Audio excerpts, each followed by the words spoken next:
Good afternoon, fellow citizens of Yoruba land, both at home and in the diaspora.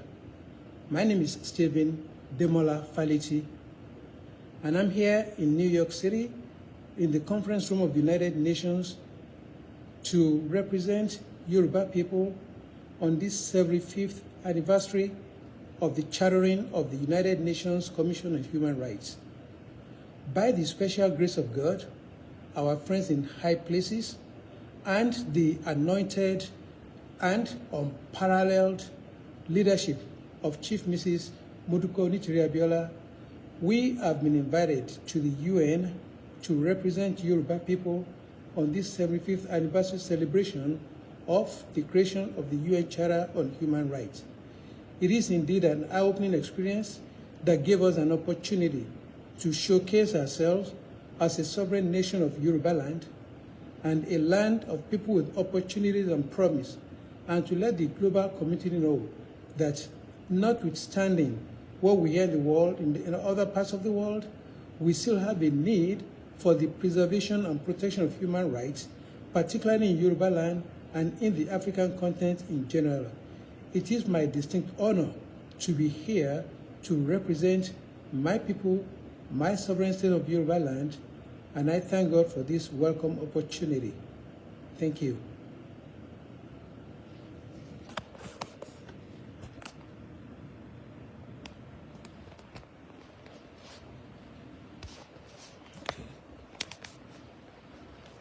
Okay.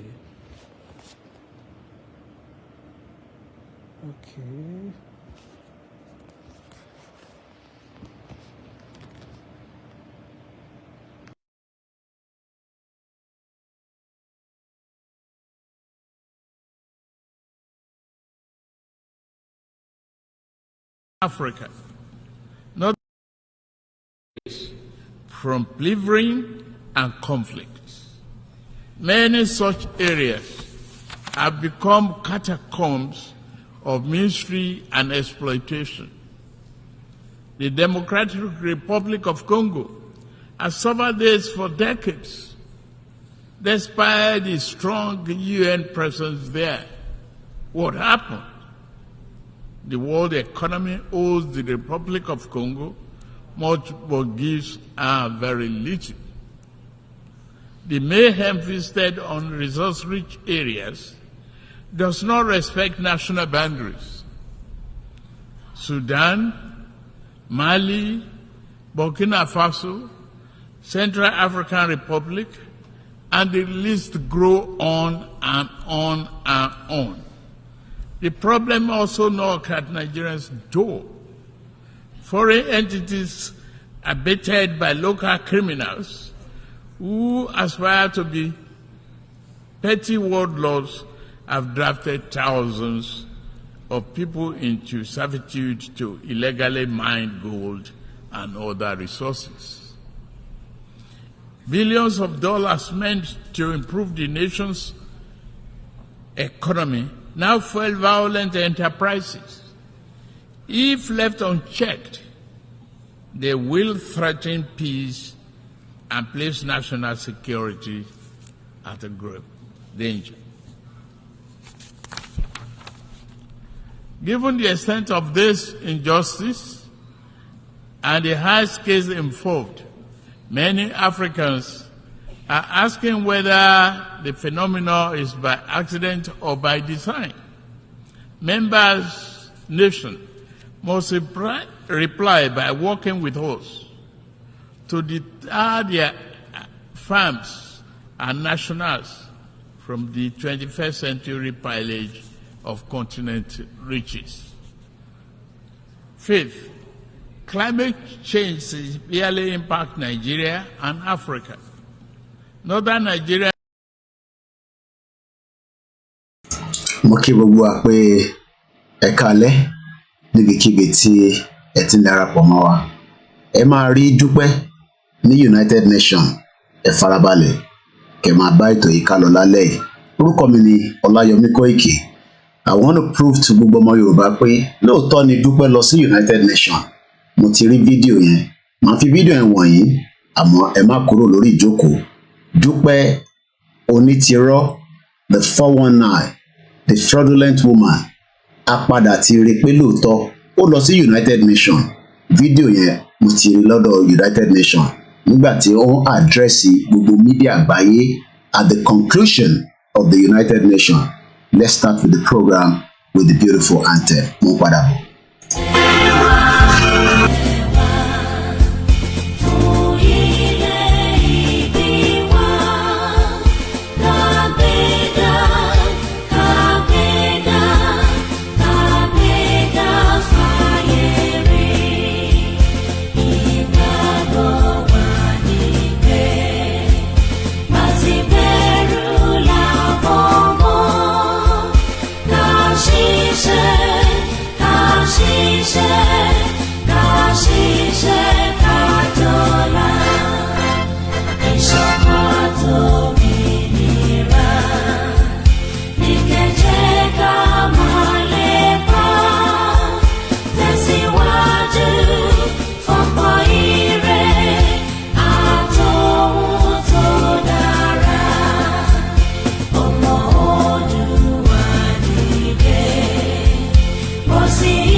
Impediment to Yoruba development. Is the impediment to Yoruba development. Without Nigeria, we won't be where we are. 1962, we were far ahead of South Korea and North Korea. We were far ahead of China even. We had television before France. We had radio before South Africa. Now look at where we are today. I think it's a shame that even any Yoruba man can be talking about restructuring at this point in time. What are we restructuring? This country that is already shot to pieces? I don't think that's what we want. But they are always talking about giving Nigeria a chance. The patience of Yoruba with Nigeria has come to an end. If you don't allow we Biafrans to go, that zoological republic called Nigeria will be a worse place than Somalia. And today it is happening. And if you have not applied for your Somalian visa, please try and do so. Should I say Somali visa? Try and do so as quickly as possible, because the zoo is on the path of destruction. And there is nothing man can do to reverse it. Mark today's date and what I'm telling you. Nigeria will be destroyed beyond human comprehension. Again. No going back. Ìgbòho òòṣà, iṣẹ́ rẹ̀ ń tẹ̀síwájú. Mr. Kóìkì ẹ ṣé o, àwọn ọmọ mi ló ń kí yín o. Àwọn ọmọ mi ló ń kí yín o. Lágbára Ọlọ́run, a máa délẹ̀ lérí o lórúkọ Jésù. Yorùbá nation. Mo kí gbogbo wa pé ẹ káalẹ́, ẹ káàbọ̀ sórí ètò Kóìkì Media níbi tí a tún máa ń gbétò ti late night broadcast. Ó tójọ́ mẹ́ta tí a ti ṣe late night, àmọ́ mo dúpẹ́ fún ọba tí ó fún wa ní àlàáfíà tí a fi ń ṣe. Mo kọ́kọ́ lọ mo kí ọba Elédùmarè, ọba tó dá wa dáadáa. Mo kí gbogbo ẹ̀yin mùsùlùmí pé àsàlámù aláìkùm, àdẹ̀kú palẹ̀mọ́ ọlá Jímọ̀ ti tèmi. In 7 minutes ó máa bọ́ sí aago 12 ní ọ̀dọ̀ tiwa níbí, àmọ́ a ṣì wà ní 28th of September 2023. Bí mo ti ṣe ń kẹ́yìn mùsùlùmí mà kí gbogbo yín kìrìsìtẹ́nì tó ń bẹ káàkiri pé what God cannot do does not exist. Wọ́n á kí gbogbo àwọn oníṣẹ̀ṣe káàkiri gbogbo ilẹ̀ Yorùbá pẹ̀lú àwọn tó ń ṣèṣẹ̀ṣe tí wọ́n rẹpírẹsẹ́ǹtì àwọn oníṣẹ̀ṣe káàkiri. Mo kí bàbá wa Professor Banji Akintoye, mo kí yín dáadáa bàbá. Mo kí yín pé lára tí ẹ sọ fún wa lánàá náà, òun náà ni iṣẹ́ tí a níṣẹ́.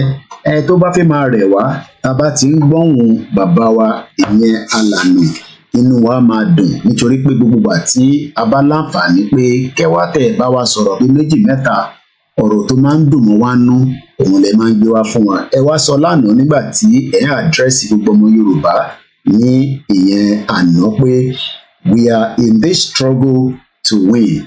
Bẹ́ẹ̀ ni a wà nínú ìrìn àjò yìí láti gbé ètò tí ó máa fi jẹ́ kí a gba ìdíje àkọ́kọ́. Mo kí gbogbo àwọn elétò káàkiri, bẹ́ẹ̀ mo kí gbogbo àwọn tí a gbé wá sórí ètò ní bíi an hour ago. Mo dúpẹ́ lọ́wọ́ wọn. Tó bá di ọ̀sẹ̀ méjì kẹ́ tún pàdé wa pẹ̀lú àwọn tí a gbé tò yẹn wá. Lálẹ́ yìí mo fẹ́ clarify dáadáa.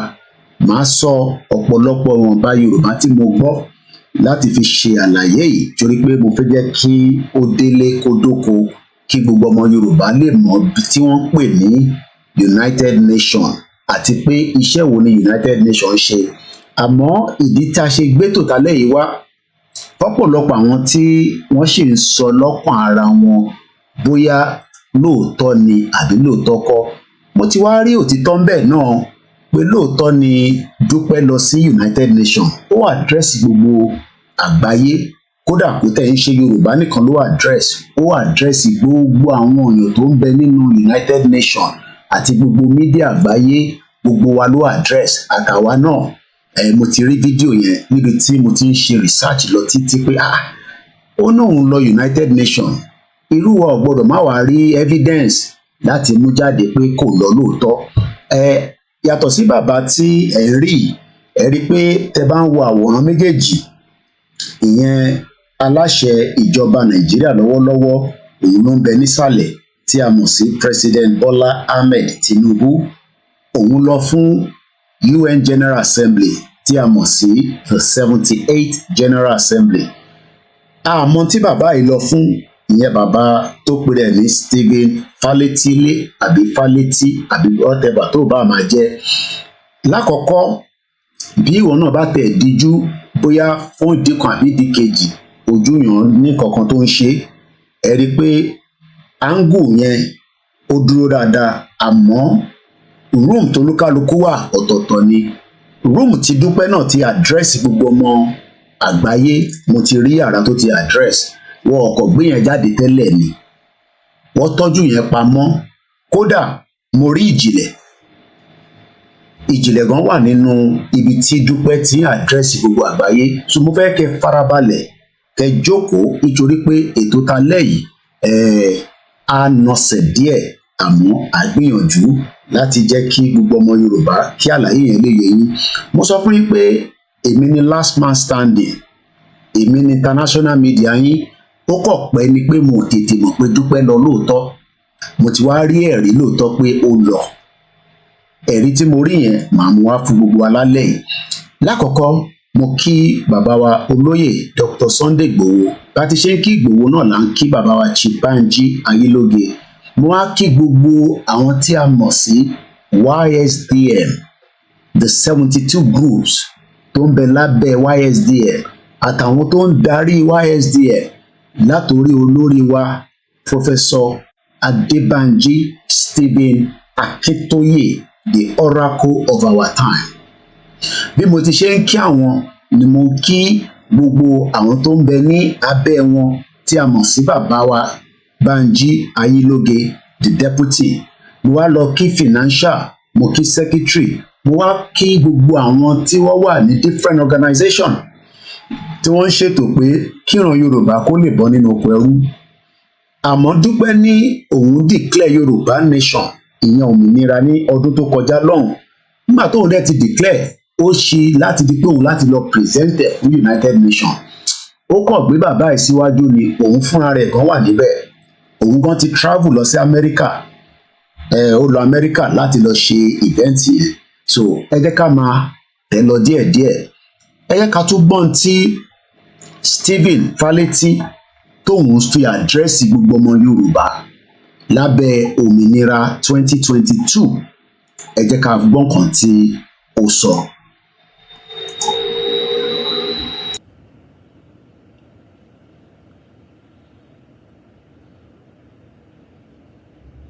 Good afternoon, fellow citizens of Yoruba land, both at home and in the diaspora. My name is Stephen Demola Faliti, and I'm here in New York City in the conference room of the United Nations to represent Yoruba people on this 75th anniversary of the chartering of the United Nations Commission.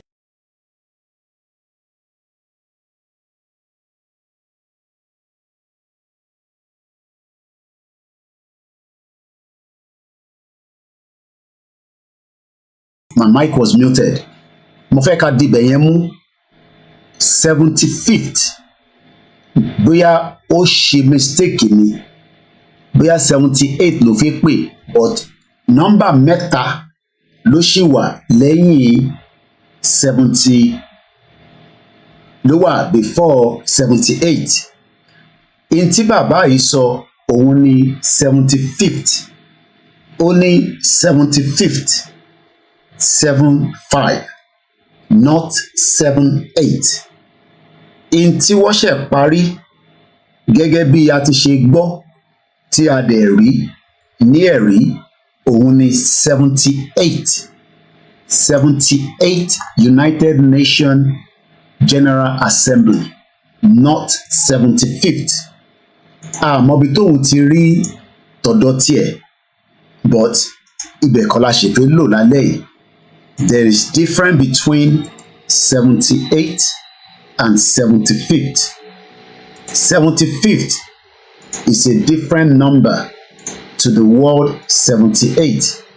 Tí a bá wo ìyàtọ̀ wà láàrin 78, èyí tí wọ́n ṣe lélẹ̀ UN General Assembly 78 and not 75th. So ibi tóun ti rí 75th àìtí mọ̀, but ẹ jẹ́ ká padà sí Faleti Stephen Faleti, ẹ jẹ́ ká padà sí nǹkan tó sọ. Faleti, and I'm here in New York City in the conference room of the United Nations. Ó náà wà nínú conference room United Nations. Again, inú conference room United Nations kọ́ ló wà.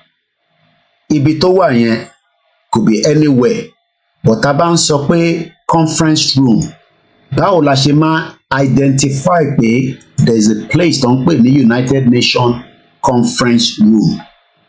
Evidence wà bí yàrá yẹn ṣe rí tí a bá ní ká wò ní ìwọ̀nba tí a rí ní at least lórí Google, tí gbogbo èèyàn dẹ̀ mọ̀ pé n tí Google bá gbé síta kò gbọdọ̀ fún wa ní òfegè. Èyí tí Faleti lè sọ ni pé òun wà nínú yàrá United Nations General Assembly, ìyẹn níbi tí ó ti lọ represent àwọn virulent òmìnira. So the question is, báwo la ṣe fẹ́ identify ibi tó wà yẹn? Ẹ jẹ́ ká jọ wò together pé ṣé yàrá yẹn náà ni the same yàrá tí gbogbo àwùjọ àgbáyé ń lọ tí a máa ń rí tó fi address. Tí a bá wo yàrá yìí, ẹ rí pé ó yàtọ̀ sí èyí tí Faleti àti àwọn tí wọ́n jọ ní àwọn gbé omi irọ́ dání. So ẹ rí pé yàtọ̀ wà. Ṣe rí yàtọ̀ pé building yẹn àti níbi tóun wà is two different building. Not even kò tẹ̀ ní anything. Ẹ rí Tinubu ló wà nísàlẹ̀ tí wọ́n address. Now ẹ jẹ́ ká tún padà sí Stephen ká gbọ́ nǹkan tí ó sọ. Ẹ jẹ́ ká padà sẹ́yìn lẹ́ẹ̀kan sí.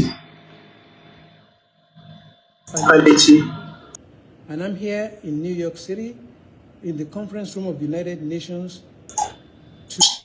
Again, the conference room of the United Nations, but òun gangan kọ́ ló wà nínú conference room. Dúpẹ́ Onítìrí gangan ló wà níbẹ̀. Mo ti rí evidence yẹn àìtí débẹ̀. Mo kọ́kọ́ fẹ́ bí a deputy ẹ̀ nílé because intel jẹ́ kó yé wa ni pé òun ni ambassador at large. Ambassador at large tó wá represent òmìnira. Ẹ jẹ́ á gbọ́ sí lẹ́ẹ̀kan sí. to represent Yoruba people on this 75th anniversary. Again, 75th. Kò ṣe mistake, 75th. Not United Nations General Assembly 78th. 75th. Let's go ahead. Of the chartering of the United Nations Commission on Human Rights. Commission of Human Rights. Commission of Human Rights kọ́ ni the theme of the United Nations General Assembly tọdún yìí. The Commission of the Human Rights is a different thing entirely. Màá ṣàlàyé fún yín tá bá ti change the screen wa later. Mo fẹ́ kẹ́ máa take note gbogbo tó ń sọ yẹn. Ó ti fún wa ní òun wà nínú conference room kan nínú ibi tó wà. Ó ní 75th 78th event ọ̀ṣẹ́. Ó ní òun wà ní ibẹ̀ láti represent gbogbo ọmọ Yorùbá. Òun náà ló ń address rẹ̀, kò address anybody in terms of àwọn participants tó kù. Òun nìkan ló ń address rẹ̀.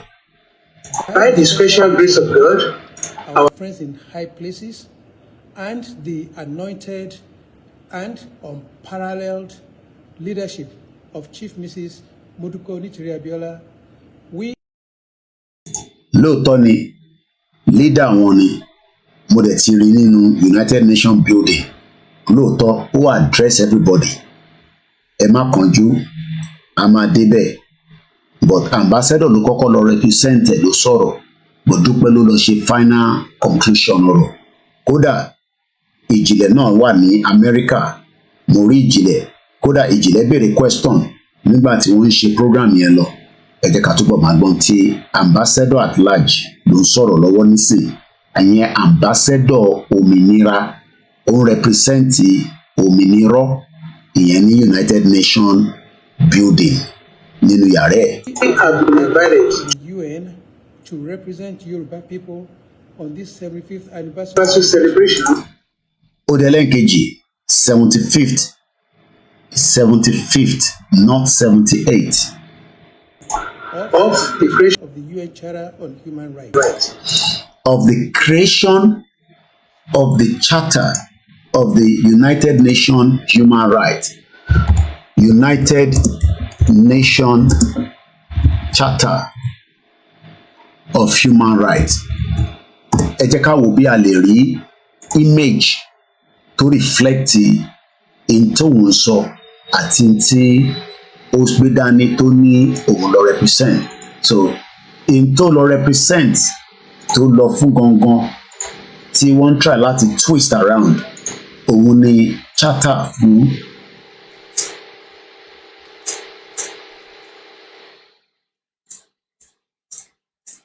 fún United Nations. In tó ń lọ fún nìyẹn.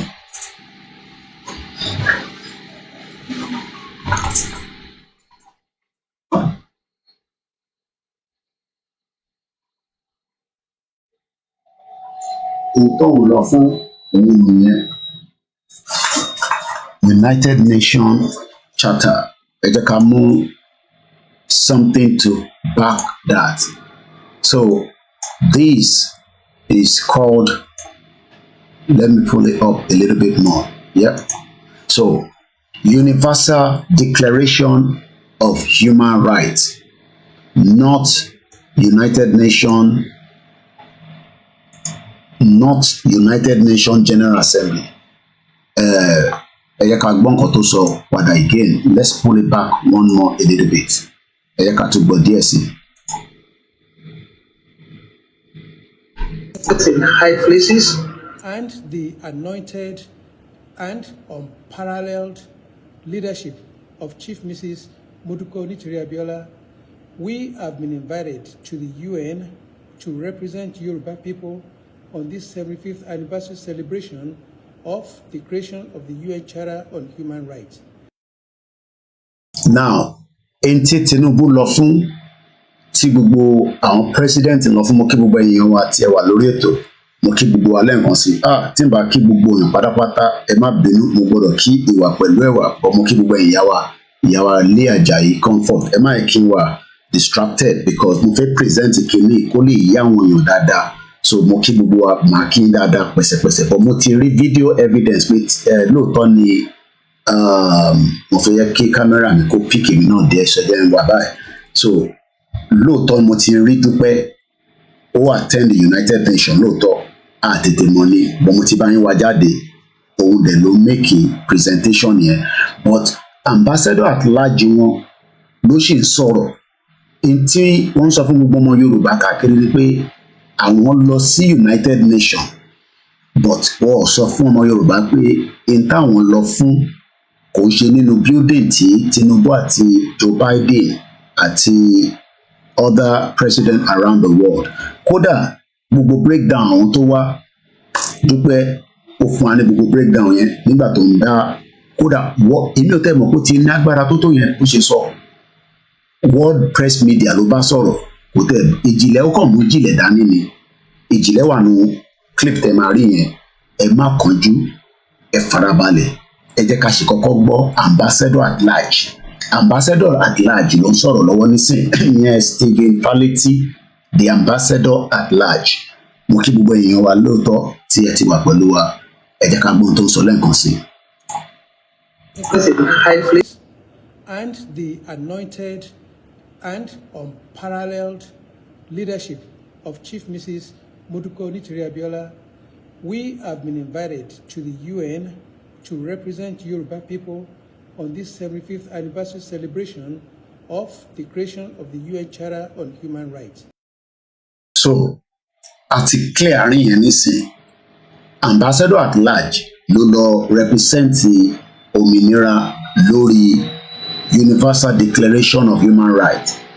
Ṣé event yẹn ṣó ń hold lóòótọ́? Ṣé confirmation wà pé wọ́n ṣe event 75th? Yes, confirmation ẹ̀ wà. But inter ambassador at large lọ fún kò ní kankan ṣe pẹ̀lú General Assembly.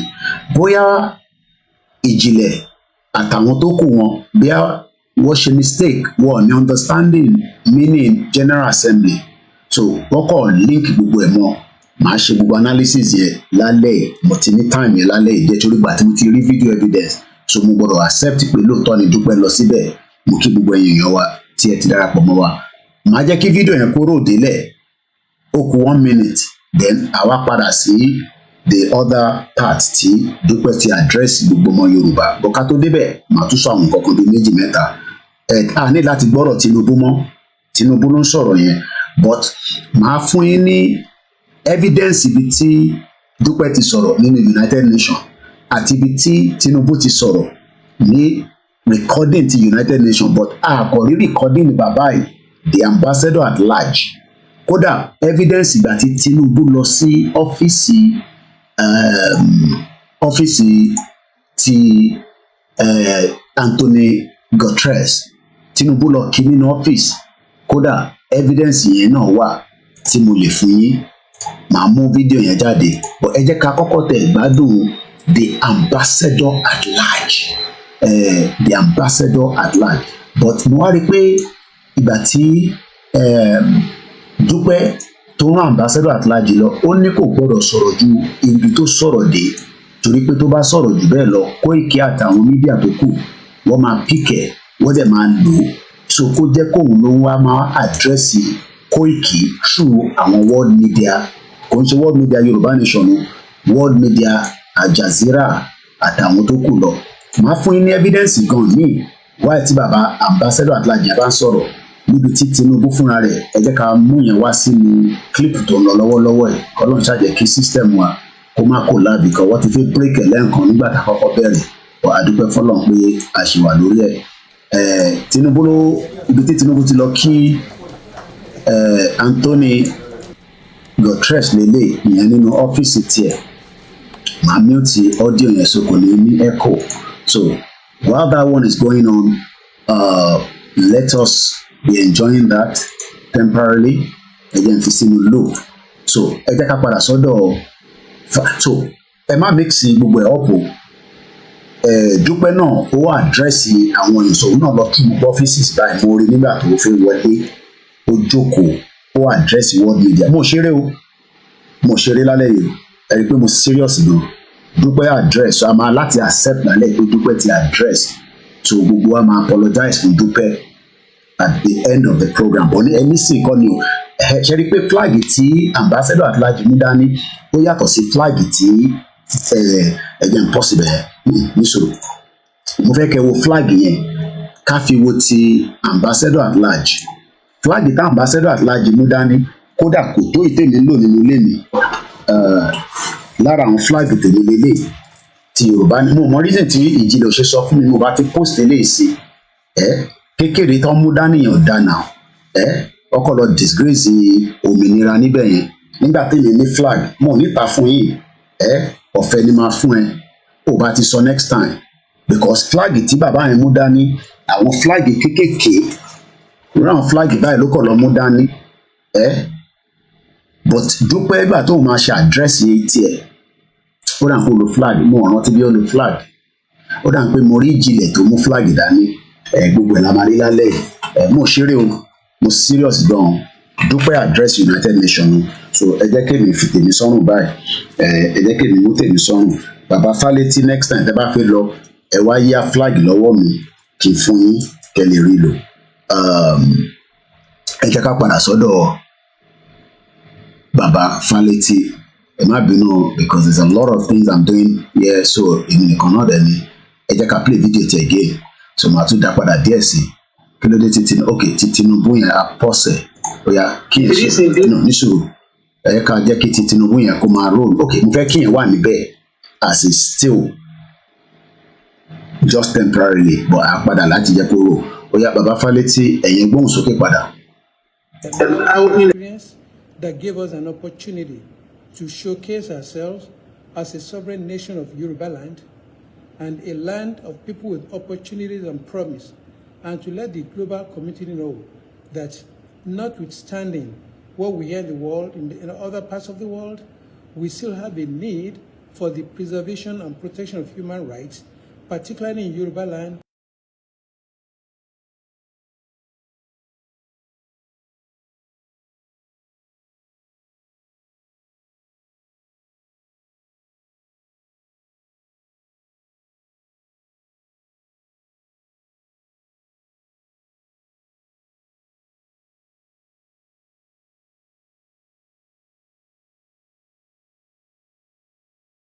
Audio mi ti jáde padà. Ṣé ti rí Dúpẹ́? Yes, sound yẹn ti padà, ẹ má bínú, mic yẹn ó ti padà. Dúpẹ́ wá tètè jáde báyìí. Ibi tí mo dẹ̀ sì fẹ́ mú ẹ lọ. Okay. Dúpẹ́ àti Tinubu ya picture ṣá. Ẹ jẹ́ kí n gbé fídíò wá sókè díẹ̀ sí. Àbẹ́ẹ̀ rí Dúpẹ́? Àbí kò jọ Dúpẹ́ ni? Ẹ ti rí Dúpẹ́? Dúpẹ́ nìyẹn. Dúpẹ́ Onítìrì òun nìyẹn. Dúpẹ́ Onítìrì òun ló dúró lẹ́gbẹ̀ẹ́ Bọ́lá Tinubu yẹn. Àbí kò ń ṣe Dúpẹ́ nìyẹn? Bomb bastard. Dúpẹ́ nìyẹn. So nígbà tá a ti capture Dúpẹ́ ní bíbá, so intermaladi ṣe nísìnyí pé ẹ jẹ́ ká lọ wo àdírẹ́sì Dúpẹ́. Dúpẹ́ nìyẹn. Ó dà ń pé ẹ̀rí dáadáa, jẹ́ ń gbé sókè. Ẹ jẹ́ ń gbé sókè. Dúpẹ́ nìyẹn. Pélé náà ráìpọ̀pọ̀ lélẹ̀ náà. Mo kí African Confidential. Dúpẹ́ lélẹ̀ yìí. Dúpẹ́ Onítìrì nìyẹn. Òun nìyẹn. Dá mọ̀ ni. Dá Dúpẹ́ mọ̀, dá mọ̀. Àwa tá a dá Dúpẹ́ mọ̀ àti mọ̀ pé Dúpẹ́ ni. Àwa tá a dá mọ̀, ẹ̀yin tẹ́ ẹ̀ dá mọ̀, ẹ̀yin ò dá mọ̀, dá Dúpẹ́ mọ̀. Dúpẹ́ Onítìrì òun lè rí yẹn. Now, okay, ẹ jẹ́ ká padà báyìí. Ambassador at large, nígbà tá a ti rí leader yín tó lọ represent òmìnira tó tún wá ń bá leader Nàìjíríà sọ̀rọ̀, so ẹ máa láti ṣe kí ni? Ẹ máa láti wá dákẹ́ because mo ti mú leader yín jáde èmi gan tẹ́ mọ̀ pé leader yín pàdé Tinubu níbẹ̀ oh my God ẹ jẹ́ ká wá ṣe kí ni ẹ jẹ́ ká lọ gbọ́ fídíò Dúpẹ́ tó fi address ẹ jẹ́ ká lọ gbọ́ fídíò yẹn so n ti máa ṣe nísìnyí pé mo ti steal gbogbo ẹ̀bẹ̀ yẹn now àwa lọ sí the main ibi tí Dúpẹ́ ti address gbogbo àgbáyé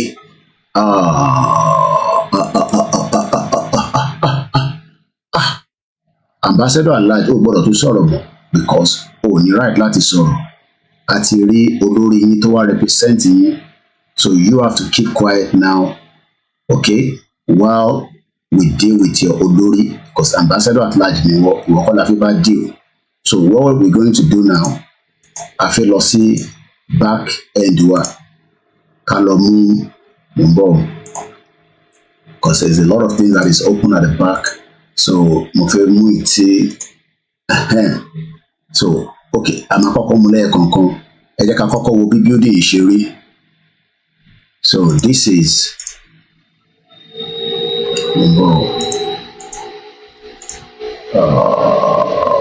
lower okay why are you not coming up into let's use another one let's use number 16 yeah for me yeah okay now mo fẹ́ kí gbogbo wa ẹ jẹ́ kí n mú òwe ilé òun náà kù no nísìnyí má lọ lock anything don't change anything mo fẹ́ move 78 yẹn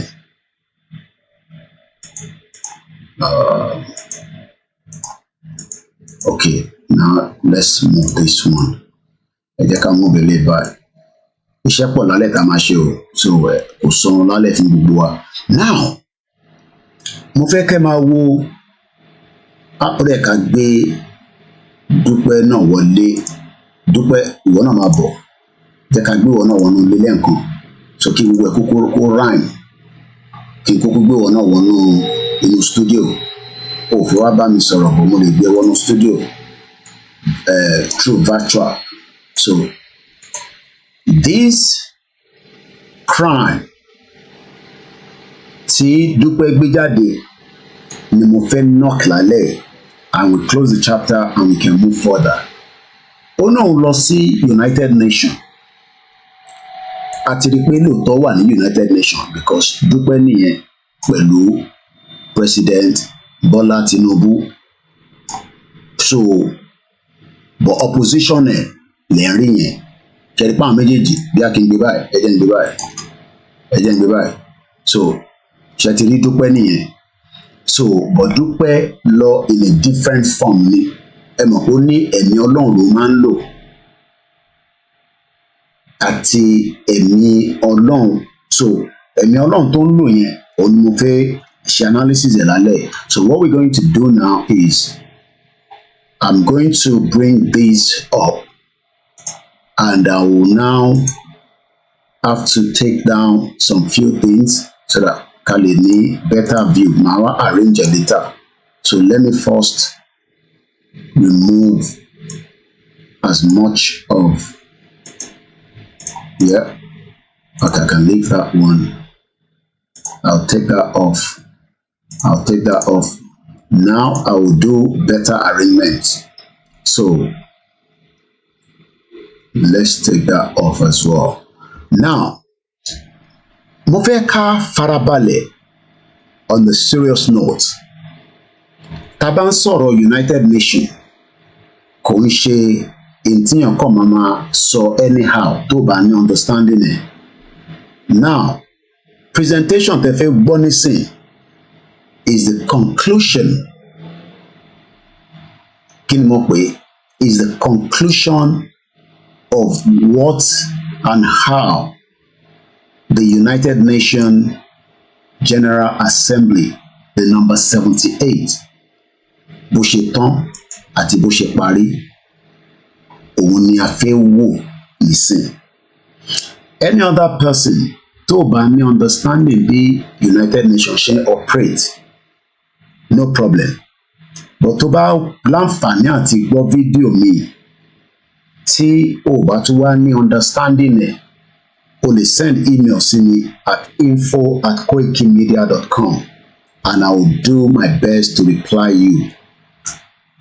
Gbogbo tó transpire at the United Nations General Assembly tó ṣe parí, ẹ máa gbọ́ gbogbo analysis yẹn within 30, I think it's about how many minutes? It's about 40 minutes, but we see what we can pick from it as much as possible. So, màá rò video yẹn, I'll keep mute. Àwọn ọlọ́pọlọ ọlọ́gbọ́n mo fẹ́ kẹ́ farabalẹ̀ kẹ́ gbọ́ bí definitely mo mọ̀ pé ẹ ti rí picture tí mo fi link Dupe. There's a reason why I put it that way, because ọ̀pọ̀lọpọ̀ ò ní understanding tó ń pè ní United Nations, ìyẹn àwọn ìjìnlẹ̀ group, and it is my job to enlighten ìjìnlẹ̀ àtàwọn tó kù láti lè ní better understanding how the UN works. That is the purpose of the presentation tonight. So mo fẹ́ kí ẹ ṣe kí ni, ẹ jẹ́ ká tẹ̀lé lọ. While I'll be doing some other work behind the scene, let me roll the video and I'm gonna keep mute. So let's continue. Mo kí gbogbo wa lẹ́ẹ̀kan sí níbi tí ẹ ti ń gbọ́ wa, tí ẹ ti ń wò wá. Orúkọ mi ni Ọláyọmí Koiki tí gbogbo yín mọ̀ sí Koiki Media. For General Assembly and Conference Affairs. The Deputy Secretary General will have some opening remarks and then they will take your questions. DSG, please. Well, thank you very much for joining us, and a big thank you for the coverage that we got last week. And I have to say, across the whole spectrum of it, the message that everyone seemed to me to be getting was that we had created a certain momentum for things that were important, in spite of all the other issues that plague us every day, and that we continue to try to address. But I think we achieved what we wanted, which was to say to everyone the SDG agenda needs to be rescued, and these are the things we need to do about it, and this is how. We got, of course, world leaders and many partners, over 500 partners that came into the UN to mark the halfway point. They joined us not just for the SDG Summit, but also the Action Weekend, where we try to bring stakeholders in across the spectrum, from women to civil society, business, science, all came through the doors. We had the Climate Ambition Summit and other major meetings that happened on health, the three there, and financing. Many other side meetings on the political side of the House, which, as you know, always is important to the SDG agenda because it's the context in which we work. And we're conscious of those conflicts that we have to save not just livelihoods, but very more importantly, the lives. We went in sober. We tried to ensure that we brought solutions to the gaps that were very clear from our report, and to create greater momentum and commitment, and to see if we could bring those synergies together with the many stakeholders that came through. We centered a lot of this around 6 transitions, in addition to gender equality and the means of implementation. Essentially, our barriers to getting to the SDGs have been the means of implementation: finance, technology, trade. But those 6 transitions for us were important as they looked at energy and food systems, the digital piece, but also the climate, the triple climate crisis that we have. What have we achieved? Well, first, I think it was right up until the last moment, a high-level commitment from member states in the political declaration for the SDGs. It was very clear there that they supported one of the initiatives that the SG has put down to look at financing on the SDG stimulus, but it was also reaffirmation of the goals and their relevance as a framing for us to get sustainable development and meet the 2030 agenda. We have also, in this, ignited fresh momentum and mobilization around the SDGs with the partnerships in business, but also we saw a lot of that coming from our women's organizations and youth. Youth were taking center stage in many areas, particularly as it related to the digital. In the Action Weekend, we started on a Saturday. We had over 5,700 attendees. That came through different... I want you to take note of what she's saying. This is the proper United Nations. This is the United Nations Deputy Chief. Conclusion of the high-level General Assembly. She's now addressing the media. Definitely, this is not Dupe Onitiri. This is Amina addressing the United Nations, representing the United Nations as the deputy chief, giving the details of what transpired at the just concluded United Nations. The remarks by the UN Deputy Secretary General Amina J. Mohammed following the conclusion of the high-level week of the 78th, not 75th. There's difference between the 75th and the 78th. The United Nations Human Rights Chapter is a different program entirely. The 75th United Nations Human Rights is a different program. It's not the same as this. Ejeka continue. Different high impact initiatives, but also constituent issues. So when women gathered, they spoke to the issues that mattered most to them, youth as well. Business brought in some of the issues that they were working on, and clearly where we needed to accelerate in terms of the business partnerships across the world. We saw impressive increase in the involvement of the SDG Summit. We had 165 speakers, and this is compared to the 100 that we had in 2019. So before COVID, and so a couple of years after COVID, the interest certainly was increasing around implementation. We heard statements from 144 participating states this year, as opposed to the 80 that we had in 2019. We had 57 heads of state. When they talk about 57 head of state, they are not talking about Dupe Ominira, okay? Dupe Ominira has nothing linked with United Nations.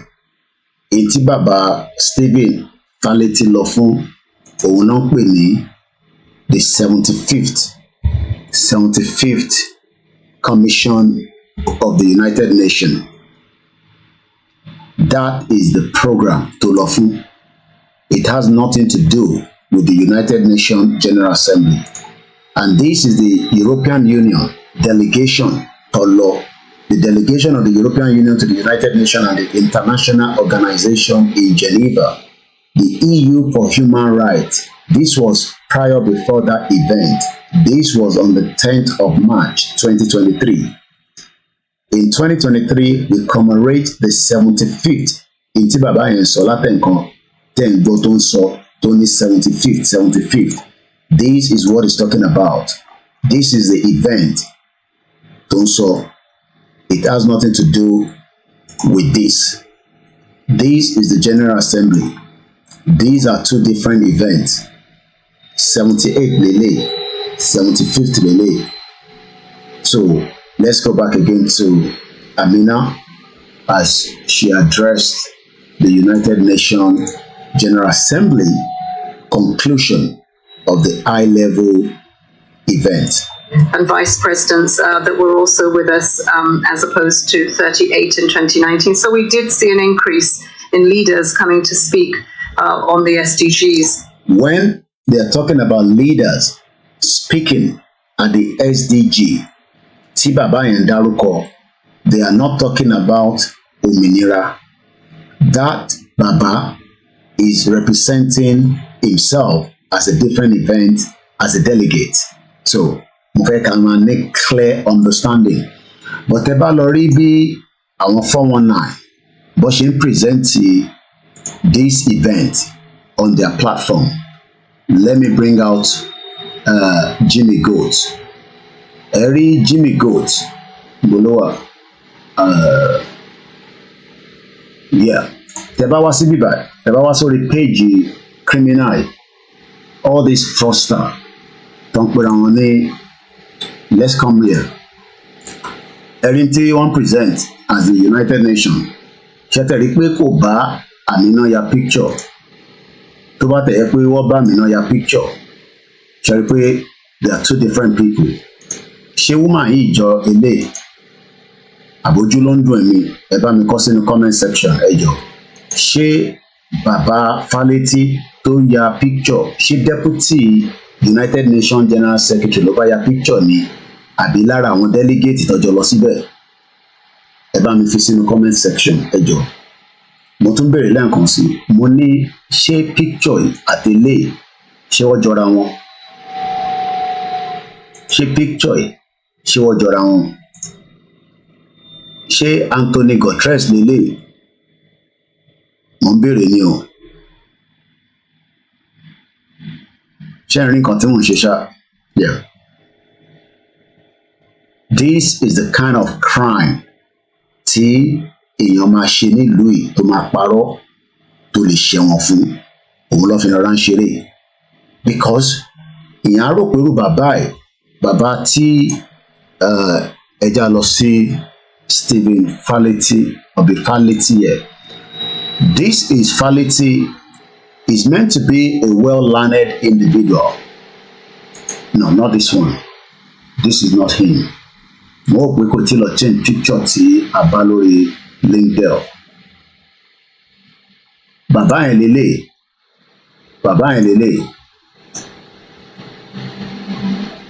This is the man. Ìyẹn rò pé bàbá ẹ̀ pẹ̀lú bó ṣe ní education background ó lè wá gbé this kind of lie láti gbé fún gbogbo ọmọ Yorùbá. Ó dẹ̀ expect pé kí gbogbo wa ká buy into it. This is Falaty. That is in there. This man, that is the same man right here. Okay? This is the same man right here. Ó ti pẹ́ l'Amẹ́ríkà lóòótọ́. Ó ní grasp understanding in tó ń pè ní NGO. Èyí tí ẹ ní láti béèrè lọ́wọ́ bàbá ẹ̀. Ẹ yẹ ká ka profile ẹ̀ according to in tó gbé sórí LinkedIn.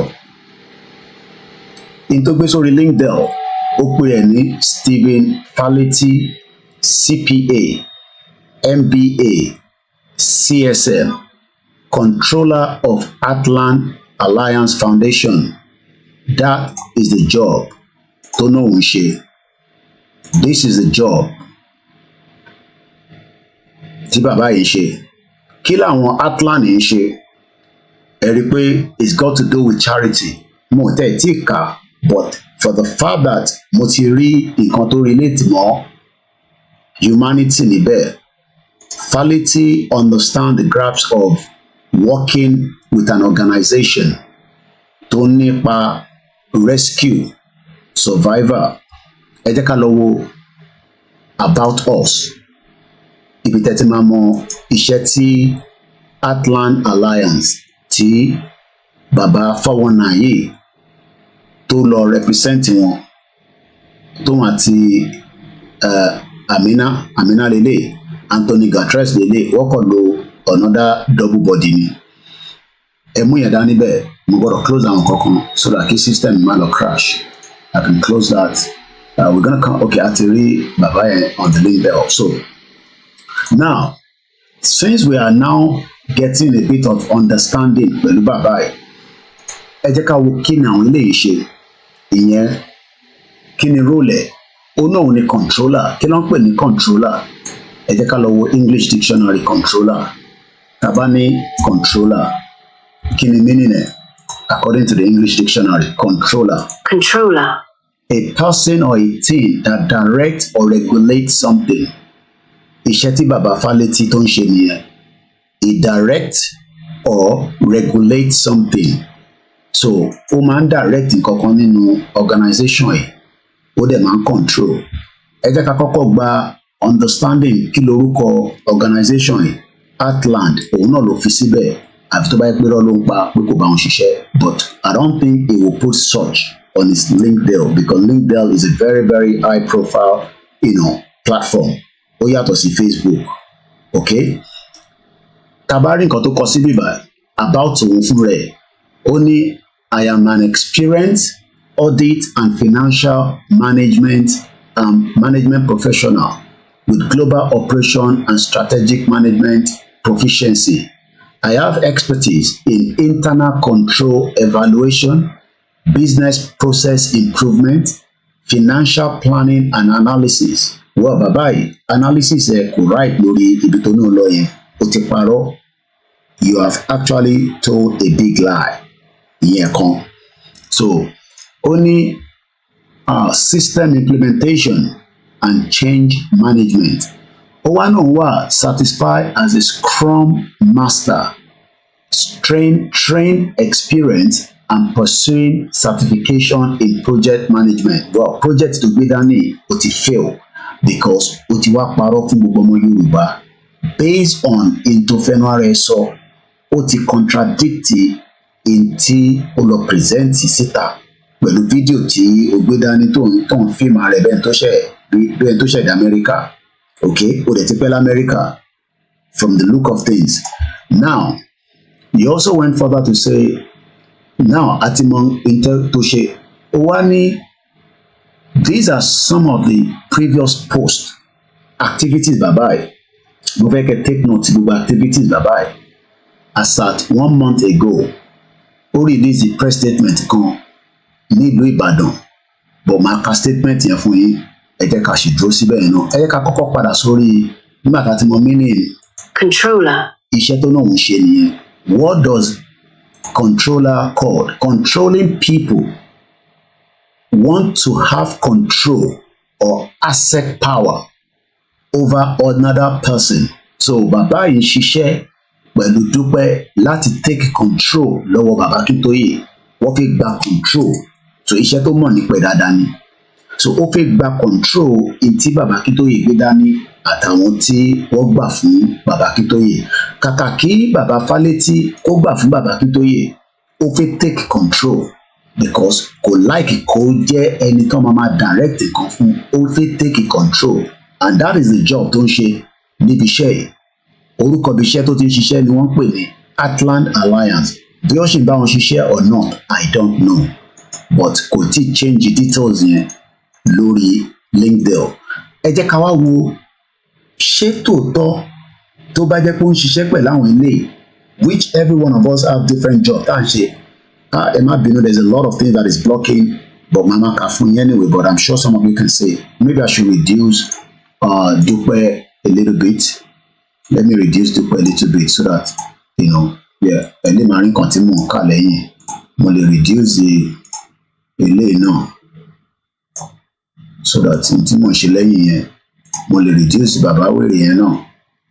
We just need to have a graph of them in the broadcast there, so that they are just there. Màá reduce the Tinubu náà there so that everything will be perfect, because everything fẹ́ kó perfect lálẹ́. So let me see. So that because more or less bẹ̀rẹ̀ nǹkan tí mò ń ṣe látẹ̀kàn má bínú. Now, so mo ti drop gbogbo wọn díẹ̀ so that way ẹ lè máa ní understanding nǹkan tí mò ń ṣe lẹ́yìn. So màá drop ilé náà díẹ̀ so that at least because mo fẹ́ káwọn èèyàn rí nǹkan tí mò ń ṣe. Now we are good to go. So orúkọ tí bàbá tí ó pè rẹ̀ ní Fálétí, company tó ń bá ṣiṣẹ́ òun lélẹ̀. Everybody ló ní nǹkan tó ń ṣe tẹ́lẹ̀ kó tó di pé a darapọ̀ mọ́ Yorùbá Nation. There is no doubt about that. Olúkálùkù ló ní nǹkan tó ń ṣe. But èyí tí bàbá yìí ṣe ni pé organization tó ń bá ṣiṣẹ́ yìí, probability wà pé based on this organization ló fi ní access sí United Nations building, but building tó ní access sí ó wà limited. Ó yàtọ̀ síbi tí Tinubu ń lọ tó lọ fi address àwọn èèyàn. But ẹ rí i pé bó ṣe present ní bíbá, ṣe rí i pé Jimmy Boy sọ pé 78 United Nations General Meeting. That is a complete lie. Èyí tí bàbá yẹn lọ fún is what we call the 75th. They've actually told lies. So talk and do. We talk and do ni, but you are telling lies. There's nothing to back what Fálétí have done. ó ti lo gimmick fún àwọn tó ń tẹ̀lé wọn with the hope pé tó bá lọ sínú building United Nations tó take a picture tó record rẹ̀ tó ń bá rẹ̀ sọ̀rọ̀ jẹ̀rẹ̀ tó nìkan ló ń bá rẹ̀ sọ̀rọ̀ nínú fídíò lókè everybody will probably accept it and everybody máa sọ pé yes Dúpẹ́ gbé òtítọ́ dání. Now let's come back here again ká lọ wo background this Heartland Alliance kí ló máa ń ṣe gangan kò sí organisation kankan tí kò gbọdọ̀ ní about us tó bá ti ní about us that means pé kò sẹ́ni kankan tó máa mọ̀ nǹkan tó ń ṣe. So let's read a little bit about what they do. About us. Heartland Alliance works to advance human rights. So right there, ìtí bàbá yẹn lọ fún all right, human right ló lọ fún, not the General Assembly. Human rights and champion human dignity by providing services, promoting solution to achieve a more just global society. Society benefits when all people can participate, prosper, and reach their full potential. We will not give up until everyone is able to exit poverty, heal from the trauma, and achieve stability. That is about us. Mission 1, Heartland Alliance provides comprehensive services, advocate for system change to advance social, economic, racial justice to those who have been denied. What Faleti has done is using this platform to deceive gbogbo ọmọ Yorùbá pé òun lọ represent wọn ní United Nations. Again, when you look at this man, this is not the same picture with this woman. Tó bá jẹ́ pé ilé ìtẹ̀ ló bá ya picture, àní wọ́n rí high profile person, but ẹni tó bá ya picture kọ́ lélẹ̀. But ṣé Tinubu bá woman ya picture? Mo show yín lẹ́ǹkan because there is evidence to that. Ẹ jẹ́ ká padà sí fídíò Tinubu yẹn, which is this one. Okay, I think I have to put it on low. Yeah. So if I bring this now to us,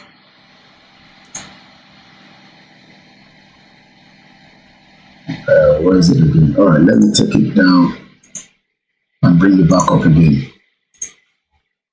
So let's add bí Tinubu ṣe rí àwọn méjì ní Tinubu rí tó jẹ́ the high profile people ní United Nations.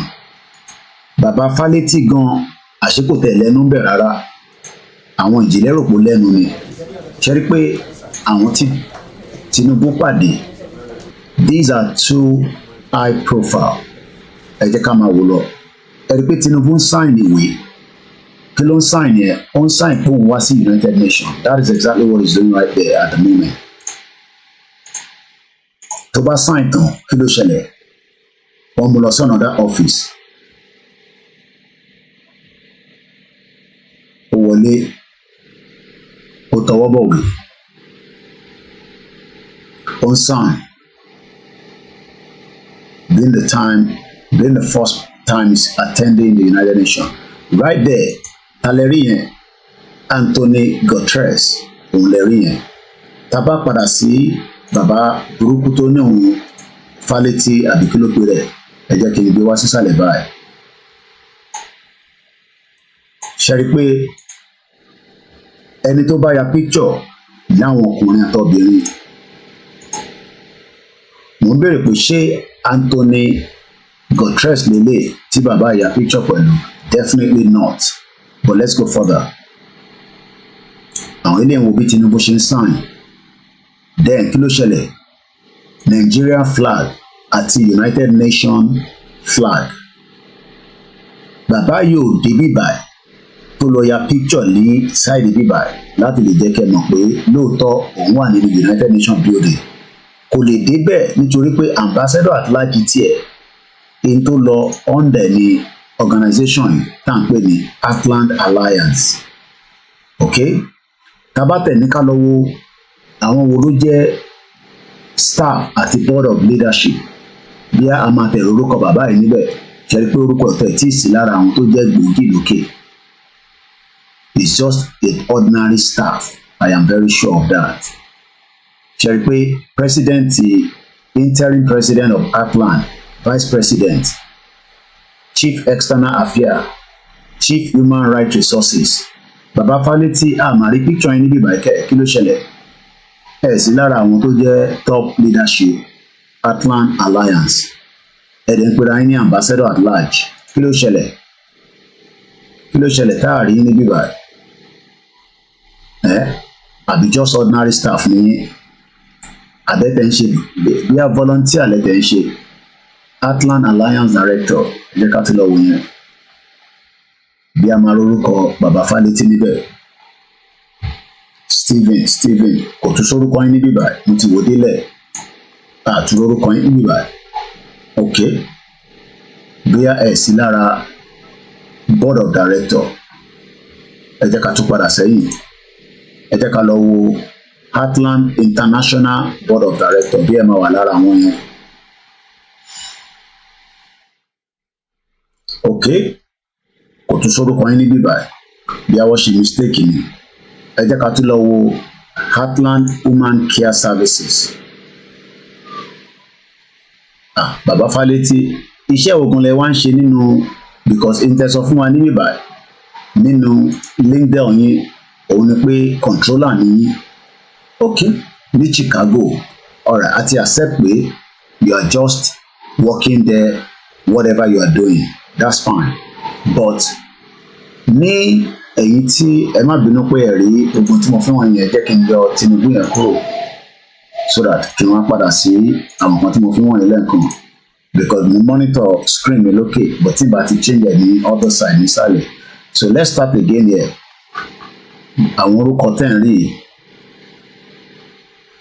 yeah, that should be coming up now, yeah.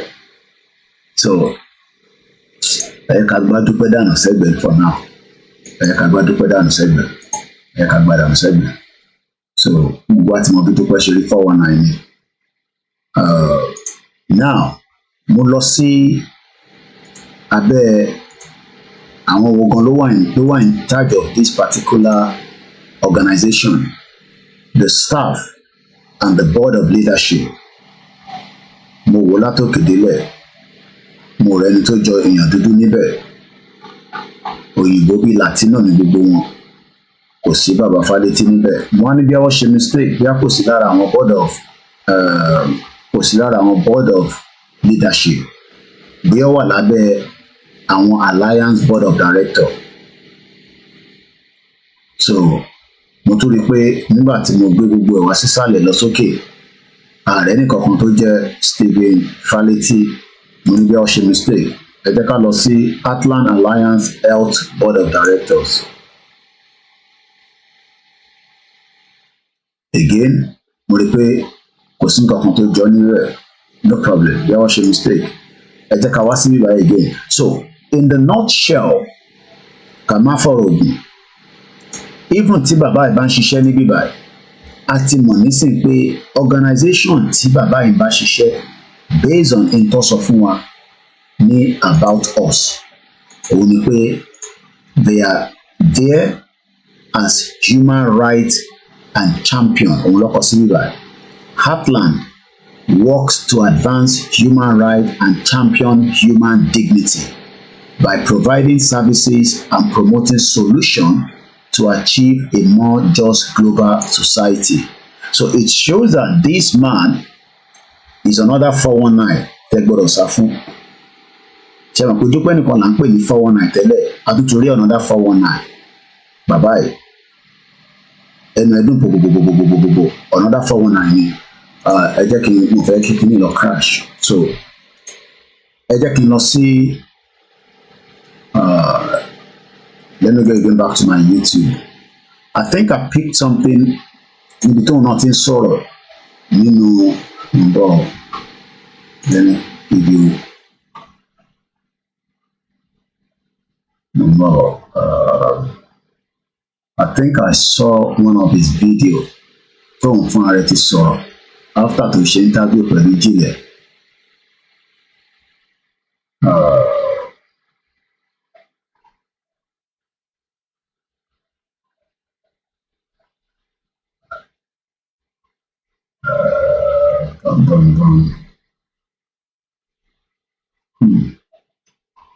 Okay. Níbi tí bàbá ẹ̀ fún rẹ̀ náà ti sọ̀rọ̀ kò sí nínú history nínú. Now, okay, this is another angle from the United Nations. Tabatunika Law, another angle. This is a security. Ashmari Monibeyon. Now, Albania don't take care UN General Assembly every month. Ìlú kọ̀ọ̀kan ló máa ń ṣe Presidency Security Council. Wọ́n discuss nípa Nord Stream pipeline tí wọ́n blow ibi tó fẹ́ gbé gas wọ Germany. Wọ́n invite 2 journalists tí wọ́n wá sọ̀rọ̀. Màá fẹ́ kakọ̀ but snip of this. This is one of the most high profile part of United Nations. Don't pè ní the general the United Nations the Security Council. Every month, America ló ṣe ti last month, Russia ló ṣe the previous month, but right now, Albania will only be the president of the Security Council. Ẹ jẹ́ ká gbọ́ díẹ̀ nípa tó sọ. 1424th meeting of the Security Council is called to order. The provisional agenda for this meeting is threats to international peace and security. Threat to international peace and security. In accordance with Rule 39 of the Council's Provisional Rules of Procedure, I invite the following briefers to participate in this meeting. Tó bá tẹ̀ jẹ́ pé eléyìí ni bàbá ìyá picture pẹ̀lú ẹ̀rí kó dà pọ̀ fi jọra wọn, but again they are not two different people. Let's come back again. Mr. Dirk Polman, journalist, and Mr. Jimmy Dore, political commentator. These two are journalists. These one tó ń pè rẹ̀ ní Black Devil àti Ìjìnlẹ̀ Goat. They are nothing. In tó bá wọn ní kó máa sọ lórí platform wọn, they are not recognized as people. And let me come back here again. While she's giving all the details here and explaining things, let's listen back again to her. We had a social media engagement, which is the way of communication these days. Over 4 million Twitter views related to the SDG Summit, the Action Weekend, and the SDG Pavilion. The Pavilion also had online interactions, which were very impressive. I attended a couple myself, and the level of interaction with young people particularly was impressive. There was a lot of intergenerational engagement, particularly with women. We had Women Rise, over 80 women from different leadership positions who spoke, and I think we opened with a very interesting conversation, I would say a fireside chat, that spoke to some of the challenges with the opportunities of women in leadership, and that was with Melinda Gates. And, right. Woman is not the same woman. Tinubu bá sọ̀rọ̀, I can pick that from the Twitter. Kimama padà sẹ́yìn. So let me just pick that. It's the same woman. The Tinubu bá sọ̀rọ̀. Bẹ́ẹ̀ni, right. The same woman náà ni Tinubu bá sọ̀rọ̀ ní bíbá. Tàbá mú wá sí bíbá. Ẹ̀yẹ kan pọ̀sẹ̀. After tí Tinubu ti ya picture pẹ̀lú Anthony Guterres, ṣe ti rí yàtọ̀. Handshake. This is the handshake. You cannot compare that with this. Sorry. With this. Bonnie Jimmy Boy what? Yeah. Shall they compare Ele at Ele is two different things. You cannot compare this, right? I want to buy a picture. These are just ordinary delegates. Anybody really does see event. Let me take a picture with you because ó ti mọ tó fi lo picture yẹn fún ìyẹn bàbá ẹ̀. Bàbá tẹ̀ ń wò yìí, ojú ẹ̀ lélẹ̀. Okay, ẹ̀ ti kójú ẹ̀ gbójú àwọn tó lè jiyàn gbé tó lè bá pàdé èèyàn lóru ọlọ́mọ tó máa ṣe fún yàn. You gotta run away from this man. this is another criminal that you got to run away from. You got to run away from this man. Eléyìí tún máa gbóná ju Dúpẹ́ lọ, because ìdí tí mo ṣe ní máa gbóná ju Dúpẹ́ lọ ni pé in turn present ní bíbá as bí ìgbà tí in turn present ní bíbá ten rí ní bíbá ṣe rí pé presentation wọn in turn impression tó fẹ́ yẹ kí gbogbo ọmọ Yorùbá gbọ́ ni pé Yorùbá nation at the United Nations powered. Ẹ ti mọ̀ pé ó lè ní Jimmy Boy tẹ́lẹ̀ ní ìwé wọn àti Ìjìnlẹ̀ Margot. They are both fraudsters, because fraudsters ló máa twist nǹkan, ló máa twist it. One twist narrative yẹn to favour their own taste board. They are twisting it, and that is why they are using the word Yoruba nation at the United Nations powered by Mrs. Modupe Onitiri Abiola. The question is, kilo power or power anything? This man works for this organization called Atlant Alliance. He has gone to that event through either one of his organization, either this one. There's another organization that we pin number by one pé wọ́n ní motion investigation lórí yẹn. Wọ́n pé wọ́n ní because bàbá ìdárúkọ progressive people during the presentation. Àwọn progressive yìí kódà èèyàn kan pè mí láti Nàìjíríà lénìí after tí wọ́n gbọ́ audio mi yẹn pé Mr. Koiki ẹni tó set up progressive yìí ó gbọ́dọ̀ jáde láti confirm fún mi pé bàbá yìí ò sí pẹ̀lú àwọn. If not, I will continue to pin this quality pẹ̀lú progressive people yìí. Tí ẹni tó ní platform yìí tó bá ń gbọ́ program yìí at any point, tí bàbá Fálétí ò bá bá yín ṣiṣẹ́ ẹ gbọ́dọ̀ jẹ́ kí n mọ̀ so that kí n lè confirm padà sí inú broadcast mi pé kò bá yín ṣiṣẹ́. If otherwise, I will continue to link in with this organization. Ìdí ni pé nígbà tí bàbá Fálétí ń ṣe presentation ẹ̀ nínú audio, ó ní òun wá represent the progressive people of Yoruba land. The progressive people of Yoruba land, but kò fi worldwide association sí. Ó mi tẹ́lẹ̀. Mo pẹ́ follow nǹkan tí mo sọ. Ṣáwọn èèyàn wà pẹ̀lú mi ṣá. Bàbá Fálétí, bàbá criminal ẹ gbọ́dọ̀ sá fún. This is another fraudster. Ọlọ́run mọ àwọn tó máa ti defraud lórí ṣe wà l'Amẹ́ríkà. Because for him to come and present to àwọn ọmọ Yorùbá pé òun lọ fún United Nations General Assembly, number one, irọ́ ló pa níbẹ̀ yẹn. And for the fact that ó ti parọ́, ó ti indicate pé fraudster tiẹ̀ ó máa ju ti Dúpẹ́ lọ. So what I want us to know now is there is what I call the progressive people of Yoruba land worldwide. Ẹgbẹ́ kan ni, kódà ọmọ ẹgbẹ́ yẹn ìkànnì wọ́n pè ní ẹni tó ní NGO yìí ó wà ní Germany ló bèsì, but wọ́n ṣe a lot of activities ní Nigeria.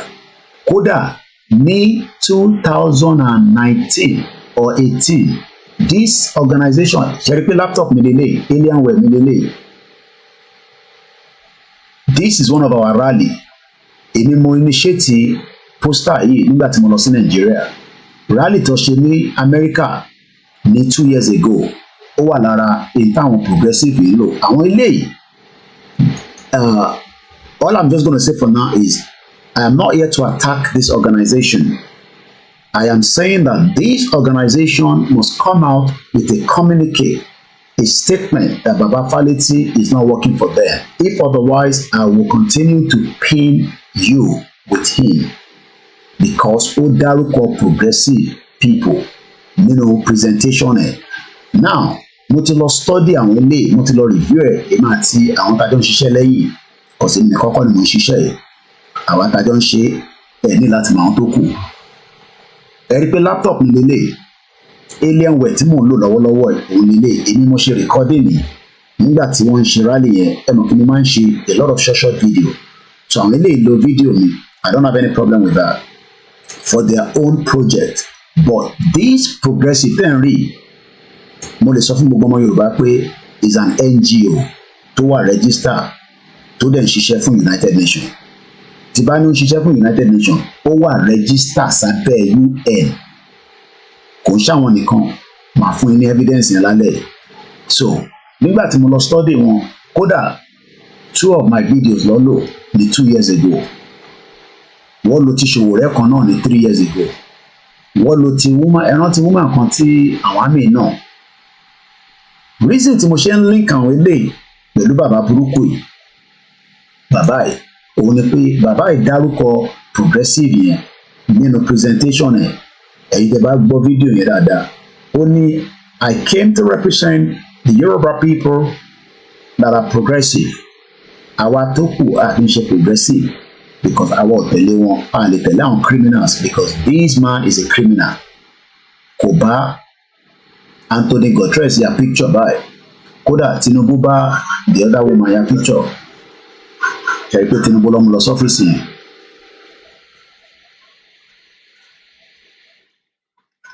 Ṣé pé Tinubu lélẹ̀ pẹ̀lú Amina? This is Amina at the 78th. Ẹ̀rípẹ́ tó kọ ilé gan, ó ní breaking news. President Bola Tinubu meets with the UN General Secretary in New York during the current 78th United Nations General Assembly. Bola Tinubu held a meeting with the UN Secretary General Antonio Guterres. In his address to the Assembly, President Bola Tinubu emphasized on the important blah, blah, blah, blah, blah in Kolani. So I want to go back. What did you say?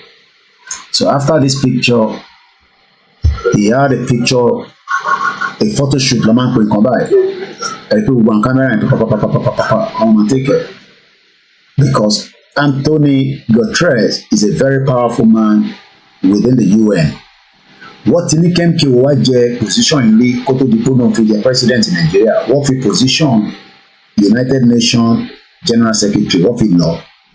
Uno ọ̀fẹ́ Kofi Annan ó ti jẹ́rí kó tó di pín ẹ̀ṣá láìsí láti Ghana.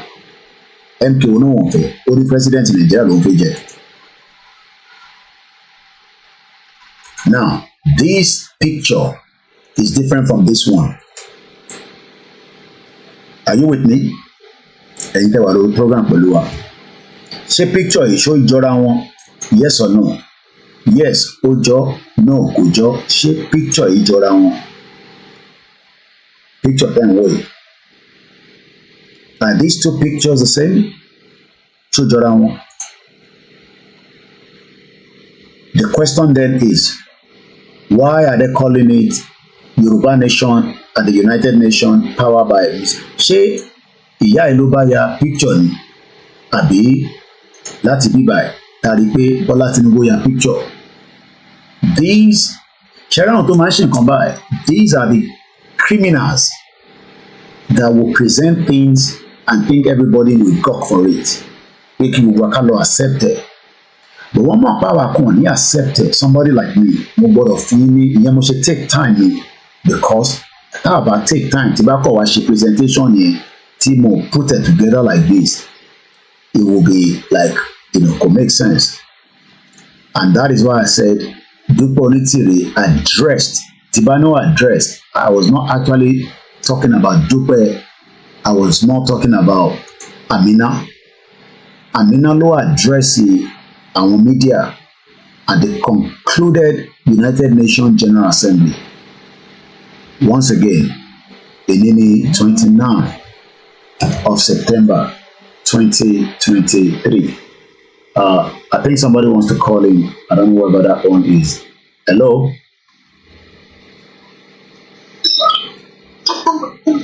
Hello? Hello? Hello? Hello, my brother.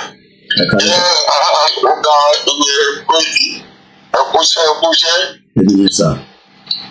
I'm sure with all the people who work, those who are not journalists will now understand what to call investigative journalism, because this is the practical class for anybody to kò sí nǹkan táwọn àjọ láti gbé ìdìbò ní ìlú pé kí wọ́n wá kí kọ̀ọ̀fin kí ẹ ṣe gan sir.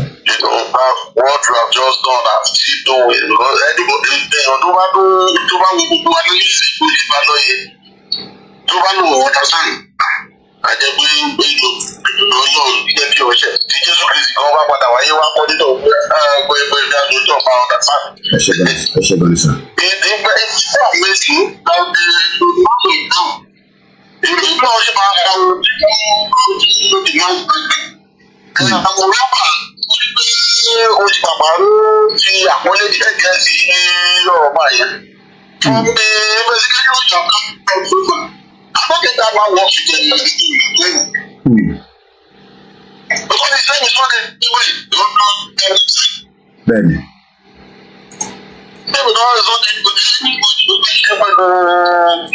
Any organization to the point wọ́n lè fi lọ. Oh yes. Ó kọ̀ lọ represent Atlant ni. Ó wá link ẹ̀. Orí náà gbọ́dọ̀ ní kò díẹ̀ lórí bí àti. Bẹ́ẹ̀ni. No matter how ìgbàlẹ̀ gbogbo máa ń gbé sí express ìjọba àti reference ìdúró. Bẹ́ẹ̀ni. Òye kò tí ò bá lè ti bá tó sí. And ó ṣì wà ní ibi iṣẹ́ yẹn because according to the link there yìí ibi iṣẹ́ yẹn ó bẹ̀rẹ̀ ní 2018 tó bá dẹ̀ bẹ̀rẹ̀ ní 2018 around 2018 ni wọ́n register this particular organization tí mò ń sọ yìí tá à ń pè ní Progressive People of Yoruba Land Worldwide kódà àwọn ilé iṣẹ́ tó ń ṣe wọ́n fún olóyè ní àwọ́dì kan ní around that time ní 2018 yẹn ẹni tó ní organisation yẹn ó gbọ́dọ̀ jáde láti sọ pé bàbá Fálétí ò mọ̀ kankan nípa organisation. They have to really come out because this. Organizations are like human beings. Yeah. And then.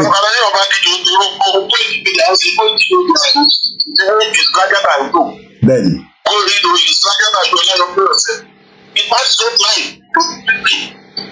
Ọlọ́pàá jẹ́ ká rí bí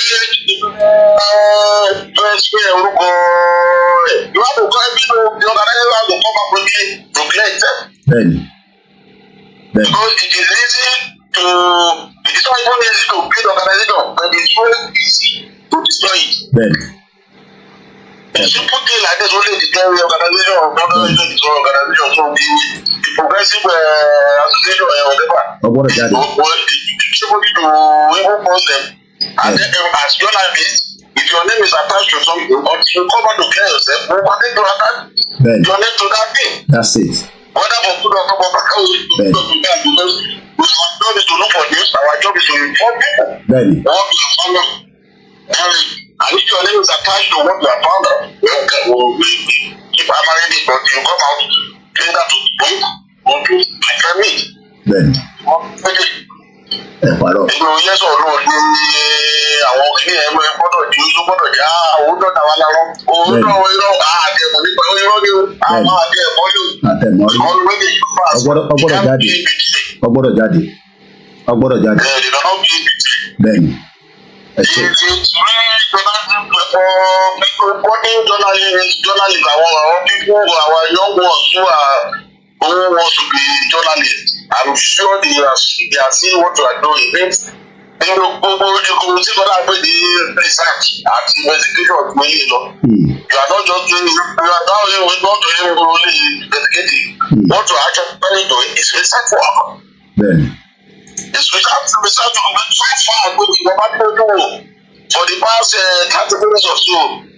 If I cannot be on that band, I cannot be the paper for 25 minutes. On demand and we will go to Pasi, because they are grateful why somebody of that caliber who belong to an organization. Even the international I was thinking of going to find it.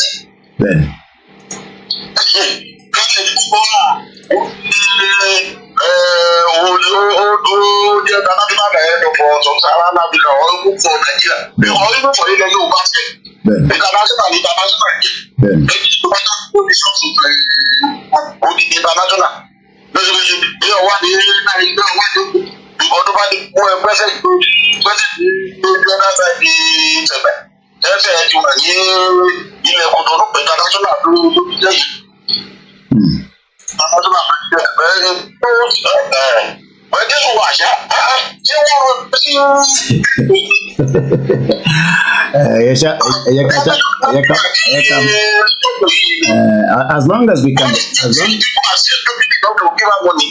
as long as we are able to, inform our people, it's just the fact. So, we will continue to do our best.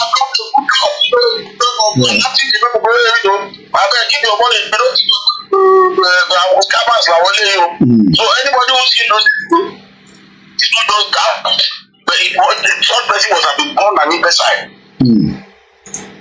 For you to think with all this Dr. Gabi everybody go the credible media do this trouble.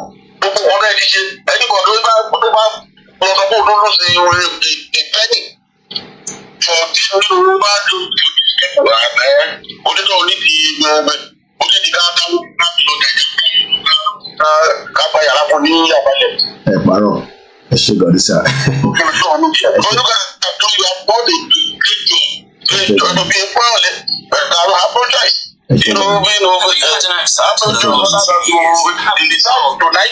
I really enjoy it, my brother. Thank you so much. Nígbà tá a ti gba the first call, tó bá tún ní area tẹ́ fẹ́ sọ sí ọ̀rọ̀ tó ń lọ nísìnyí, nọ́mbà tẹ́ máa pè náà ló wà lórí screen yẹn, tí call yẹn bá wá máa gbé, ẹ lè pè wọlé, and in between that I will just stop the presentation kí ẹ̀yin náà lè láǹfààní àti pé mo kí gbogbo lẹ́ẹ̀kan sí a sì ń ṣe àyẹ̀wò ibi tí ẹja lọ sọ́dọ̀ alàgbà tó fi pè wọlé. Ẹ ló kọ́là wa ẹgbọ́n sókè.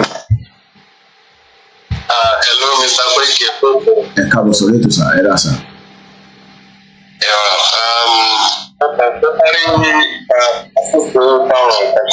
Ẹgbọ́n sókè sà. Nítorí mo rí pé ó dà pé ẹ fẹ́ báàkì ọ̀f pẹ̀lú nǹkan tí bàbá yẹn sọ lọ́dọ̀ ìjìnlẹ̀ nípa progressive system ó bísí gan rẹpẹtẹ mo tẹ̀lé láti take down ọkàn bọ́ ẹ máa sọ̀rọ̀ lọ. Mo fẹ́ lọ mú website yẹn jáde ni, but mo fẹ́ máa mú jáde níṣẹ́ máa sọ̀rọ̀ lọ. Website yẹn gangan. Mo tẹ̀ tí wàá bá yín ní forward àwọn kankan sí WhatsApp yín náà. Ok, máa wò ní. So that even pictures kan tí ẹ fẹ́ gbé jáde tó dà fún fún ní problem. So mo ti forward ẹ̀ sí WhatsApp náà. Okay, all right. Ma move it to the other kidney. Eshigoni. Ma send it sorry the other phone. Eshigoni. Now, Eshigoni call our. Mo fẹ́ kí a gbọ́ àwọn audio tí mo kí call our yẹn tí wọ́n pè. Ẹja gbọ́. Backdrop tí mo ṣẹ̀ṣẹ̀ introduction tí mo ṣe, òun máa ṣe àlàyé. Mo dúpẹ́ púpọ̀ lọ́wọ́ màmá wa pé wọ́n kàbí ẹgbẹ́ èmi ni àwọn fẹ́ rán gẹ́gẹ́ bí ambassador at large láti lọ ṣe aṣojú fún ọmọ Yorùbá òtítọ́ tí mo pè ní progressive peoples of Yoruba land. Now, ibẹ̀ gangan ni mo ti link ẹ̀ mọ́ ibi báyìí. Progressive people of Yoruba land. Ẹ̀yin tí ẹ ní progressive people yìí, ó ti di dandan pé kẹ́ jáde kẹwàá debunk pé ẹ mọ alàgbà yìí. In tó bá mú yín tẹ́ ẹ bá ti jáde, then we will continue to link you pẹ̀lú bàbá ẹ̀. And mo ti rí website wọn tí mo wá torí ẹ jẹ́ padà sí audio yẹn lẹ́ẹ̀kan sí. Ẹ jẹ́ ìwá yẹn. Backdrop tí mo ṣẹ̀ṣẹ̀ introduction tí mo ṣe, òun máa ṣe àlàyé. Mo dúpẹ́ púpọ̀ lọ́wọ́ màmá wa pé wọ́n kàbí ẹgbẹ́ èmi ni àwọn fẹ́ rán gẹ́gẹ́ bí ambassador at large láti lọ ṣe aṣojú fún ọmọ Yorùbá òtítọ́ tí mo pè ní progressive peoples of Yoruba land. Peoples ni nítorí nílẹ̀ Yorùbá a ní àwọn different people níbẹ̀. Ṣé ń gbọ́n kan tó ń sọ? Now, ẹ jẹ́ ká hold on síbẹ̀ yẹn. Ṣé ra àwọn progressive yìí wọ́n fún mo dẹ̀ ti confam pẹ̀lú CSI. Mo bá CSI sọ̀rọ̀.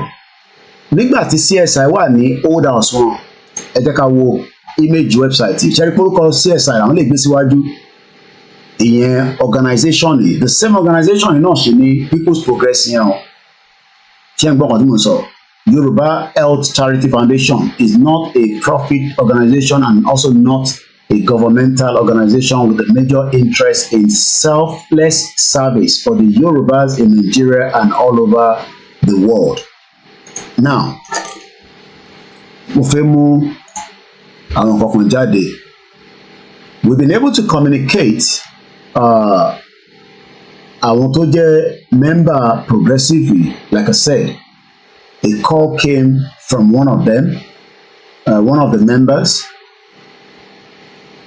and I can confirm that kò ń ṣàwọn nìkan ló wà lábẹ́ UN. 60 different UN charity organizations ló wà, different NGOs, progressive yìí náà wà níbẹ̀. Now, event tí bàbá yìí lọ fún mò ń bọ̀ níbẹ̀, but mo fẹ́ ká bíbà opening the 2023 resume session kí ló pè ní bíbà non-governmental organization committee kódà ó ní fídíò tiẹ̀ which I will give us the link because mo ti lọ mú link fídíò yẹn jáde lórí UN website gangan. So tàbá wá sí United Nations website and I've gone all the way back even títí di May. This is the event tí wọ́n máa fi accept bóyá kí àwọn NGO yẹn wọ́n máa gbà wọ́n wọlé àbí wọ́n ní gbà wọ́n wọlé. Ibi báyìí ló ti máa ń ṣẹlẹ̀ níbí báyìí. Except the last day of the session, when the committee considers the draft report and hears closing statements. For the Q&A segment, up to 10 minutes devoted to each organization. On behalf of the committee, I would like to say that we are looking forward to a fruitful engagement with representatives of. Kódà nínú mi ìpàdé yìí, America disagree pẹ̀lú one particular organization. Wọ́n náà fẹ́ mọ bí wọ́n ṣe ń fund owó wọn. Mo fẹ́ fast forward it. We also have to do that work well.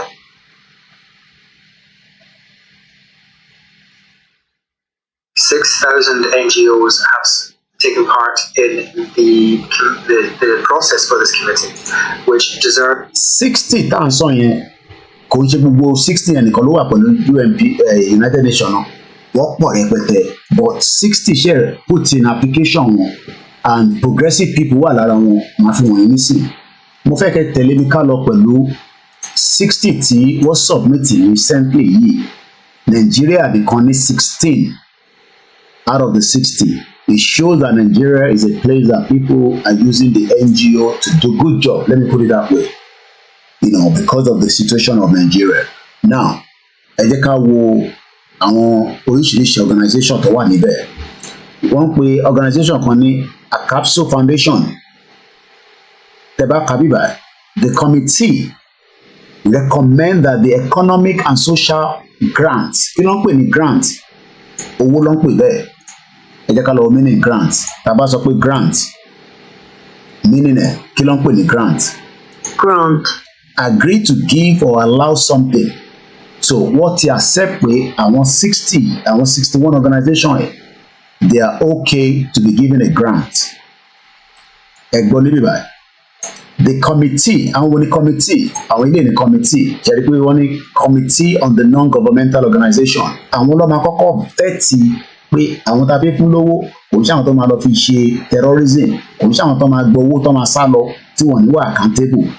Àwọn progressive yìí wọ́n wà accountable because they are doing a lot of work and part of the work they are doing they are submitting it. Kódà ẹni tí mo pè ní so many works ni wọ́n ti ẹ tó pè mí láti lé only so many works lọ́ ti ṣe in the past but mo fẹ́ kẹ́ farabalẹ̀ kẹ́ sì máa bá mi ká lọ àìtí parí ètò ibi tó bá yé yín níbẹ̀ ẹ fi sínú comment section. A sì ń béèrè pé baba Faleti Heartland Alliance lẹ́nu ẹ̀ bá ṣiṣẹ́ till date according to your CV. This is your CV right here. Ẹ jẹ́ ká fi sókè ẹ ká blur díẹ̀ sí. So tẹ́ bá wo bíbá ẹni ẹ ṣiṣẹ́ níbẹ̀ láti March 18, 2018 ẹ ti lò 5 years and 7 months. Ó wà registered ní Chicago, Illinois. as a controller. This is your face. My question to you is, are you sure pé UN General Assembly tí Aṣíwájú Bọ́lá Tinubu lọ fún? Okay, mo ti close to Tinubu yẹn. Anyway, that's fine, doesn't matter. Òun náà lẹ́yìn náà lọ fún, àbẹ́ lọ fún something else. Ẹ̀bùn ọ̀fẹ́, bàbá mi ẹni Ọlọ́run dá, wọ́n ní ìtumọ̀ grant ní ẹ̀bùn ọ̀fẹ́. So gbogbo ẹ̀yin tẹ́ ẹ̀ mọ̀ pa NGO máa put nǹkan kan together, wọ́n máa fún wọn ní application, wọ́n máa accept application yẹn, wá wá vet wọn, àwọn wo ló ń vet wọn, àwọn náà pè ní committee. With due respect, as does this committee itself, I'd like to support the words of the delegate from the European Union. Many years ago, this committee... Fast forwarded, yes. 48 hours before the beginning of the current session of the committee, that is Thursday, 11 May 2023 at 10 a.m. I wish to recall in this regard that the committee adopted a decision concerning the deadline for the responses at the 2022 regular session as contained in document E/2022/32. Now, àwọn kan mọ̀ pé àwọn kan tún wà ọmọ báyọ̀ fìlì irú àwọn fọ́ọ̀mù yìí, iṣẹ́ kan táwọn kan ṣe nìyẹn. What they do is they will help you to put this application together and submit it, but you will be paying them for the service. Iṣẹ́ kan táwọn kan ṣe nìyẹn. But what I can confirm to gbogbo ọmọ Yorùbá lálẹ́ ni pé 61 new organizations will now be getting what they call Economic and Social Council grant, special consultative status to the following 61 organizations. Nínú 61, 14 ní Nigerian organization tó wà níbẹ̀. 14 bẹ́ẹ̀ lẹ́gbọ́n lẹ́nu mi. Ká tó débẹ̀, mo tún ní kí ni meaning grant lẹ́ẹ̀kan sí. Grant.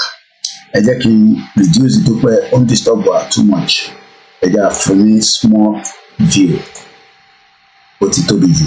Undisturb wa virus woman. Kí ló ń pè ní grant? Agree. Tí wọ́n bá agree, so United Nations ní àwọn section kan lábẹ́ wọ́n agree pé àwọn máa san owó grant fáwọn 61 organization. Àwọn wo ni 61 organization yẹn? Ẹ bá mi ká lọ. But this is how they deliberated about it. Economic and Social Council. Àwọn náà ni wọ́n kọ sí bíbá Economic and Social Council. Tí bá highlight ibẹ̀ yẹn nìkan. Àwọn náà lélẹ̀, àwọn làwọn tó ń sọ̀rọ̀ yìí, àwọn àdúgbò ṣíà lélẹ̀. I would like to remind the committee that the practice of the committee has been to consider the list as a whole. Wọ́n ní wọ́n gbọ́dọ̀ consider the list.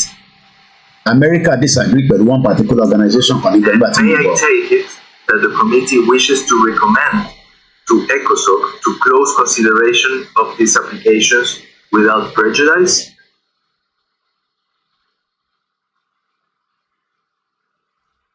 I hear no objection. So ẹ̀yin tá à ń sọ fún pé Yorùbá nation mọ̀ tó ń pè ní diplomacy, mọ̀ tó ń pè ní policy, ẹ kọ̀ rò pé fraudulent fraudster woman yìí tó kàn ń gbé fàbú kan fún yín, tó ń gbé irọ́ fún yín. Wọ́n ní Fality is the backbone of the Òmìnira group. Is one who opened Òmìnira account and is also the one that do the write-up for Òmìnira. Okay, interesting. So because he's a controller ni adẹ̀tìlọ́wọ́ meaning controller lẹ́ẹ̀kan. But unfortunately, bó ṣe jẹ́ controller tó wọ́n fi jẹ́ head of services kankan ní bíbá according to tí mo lọ wò kò wà lára board of leadership, kò sí orúkọ ẹ̀ ní bíbá. Ó dẹ̀ ti wà níbẹ̀ láti 2018. So that means pé àwọn ilé ẹ̀kọ́ employer ó dẹ̀ ń bá wọn káàkiri because àwọn ilé need the staff tó máa ṣiṣẹ́ káàkiri on their behalf. So no problem. Ẹ ṣé gan ni bàbá wa Akínọlá lórí ibẹ̀ yẹn. Now ẹ yẹ ká sáré wo àwọn organization yẹn. I would like to just focus on the ones from Nigeria anyway because I'm not interested in the other ones. So anyway, tí bá ti rí N ìyẹn ní Nigeria. Africa Center for Climate Actions and Rural Development Initiative, Nigeria. Anapet Global Humanitarian Foundation Nigeria ó di méjì ẹ máa bá mi ká lọ. Divine Woman of Purpose Association Nigeria, Do the Dream Youth Development Initiative Nigeria ó di mẹ́rin. Executive Helping Initiative Nigeria ó di márùn. Forum for Promotion of Gender Equality and Moral Value Nigeria ó di mẹ́fà. Gender Global Council Initiative Nigeria ó di méje. God's Arm Global Foundation Nigeria ó di mẹ́jọ. Jamil Al-Hakim Foundation Nigeria ó di mẹ́sàn-án. Lady Ellen Child Health Foundation Nigeria ó di mẹ́wàá. Matilda Care Path Health Foundation Nigeria ó di mọ́kànlá. Progressive ilé gangan la need. Progressive People of Yoruba Land Worldwide Association Nigeria ó di mọ́kànlá 12. Ẹ̀yin tí ẹ ní organisation yìí ẹ gbọ́dọ̀ fún wa ní full statement. Ẹ send ẹ sí mi info@koikimedia.com whether this fraudster is not part of you. If it's part of you, I need to know. If it's not part of you, I still need to know. Ọ̀nà méjèèjì ni. If not, this is the organization tí ẹ̀ ń gba funding lọ́wọ́ United Nations tí lè wá parọ́ lọ́wọ́ àwọn non-governmental organization NGO. Ẹ̀yin ni number 12. Mo fi síbẹ̀ náà fọ́ náà mo padà bọ̀. Rasu Solution Initiative Nigeria ó di 13. Stand Up for Women Society Nigeria ó di 14. Statewide Waste and Environmental Education Foundation Nigeria ó di 15. Woman Initiative for Values, Empowerment and Sustainability International Nigeria ó di 16. Ẹ wá ń sọ pé irú àwọn ilé àfẹ́ kí Nàìjíríà kò kú. A ṣẹ̀ṣẹ̀ mẹ́yẹ bọ̀ lápò ni. I don't have any problem with any of these organizations. They are not the reason why we are doing the program, but they are also as public. They are public organizations, so we have the right to mention their names because abẹ́ United Nations ni wọ́n wà as a non-governmental organization. Wọ́n dẹ̀ ti accept wọn bí wọ́n máa fún wọn ní grant. So Progressive People of Yoruba Land ìwọ wọn la bá ní problem because bàbá ẹ̀ ẹ̀jẹ̀ hàn láti bíbá bàbá ẹ̀ mention ẹ̀ nínú ibi tá a capture.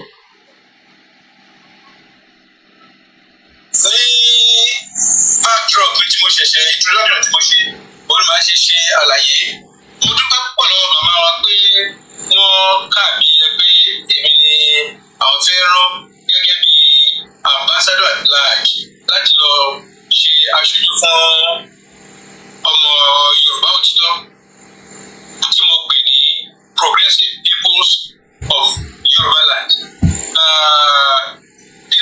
Ẹ̀gbọ́n kan tó sọ bẹ́ẹ̀ Progressive People of Yoruba Land.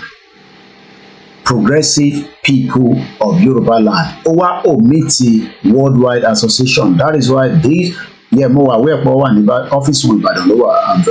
Àní wọ́n ti pè mí láti Nàìjíríà lẹ́nu. Àwọn tó ń bá wọn ṣiṣẹ́ tó jẹ́ lára àwọn members wọn.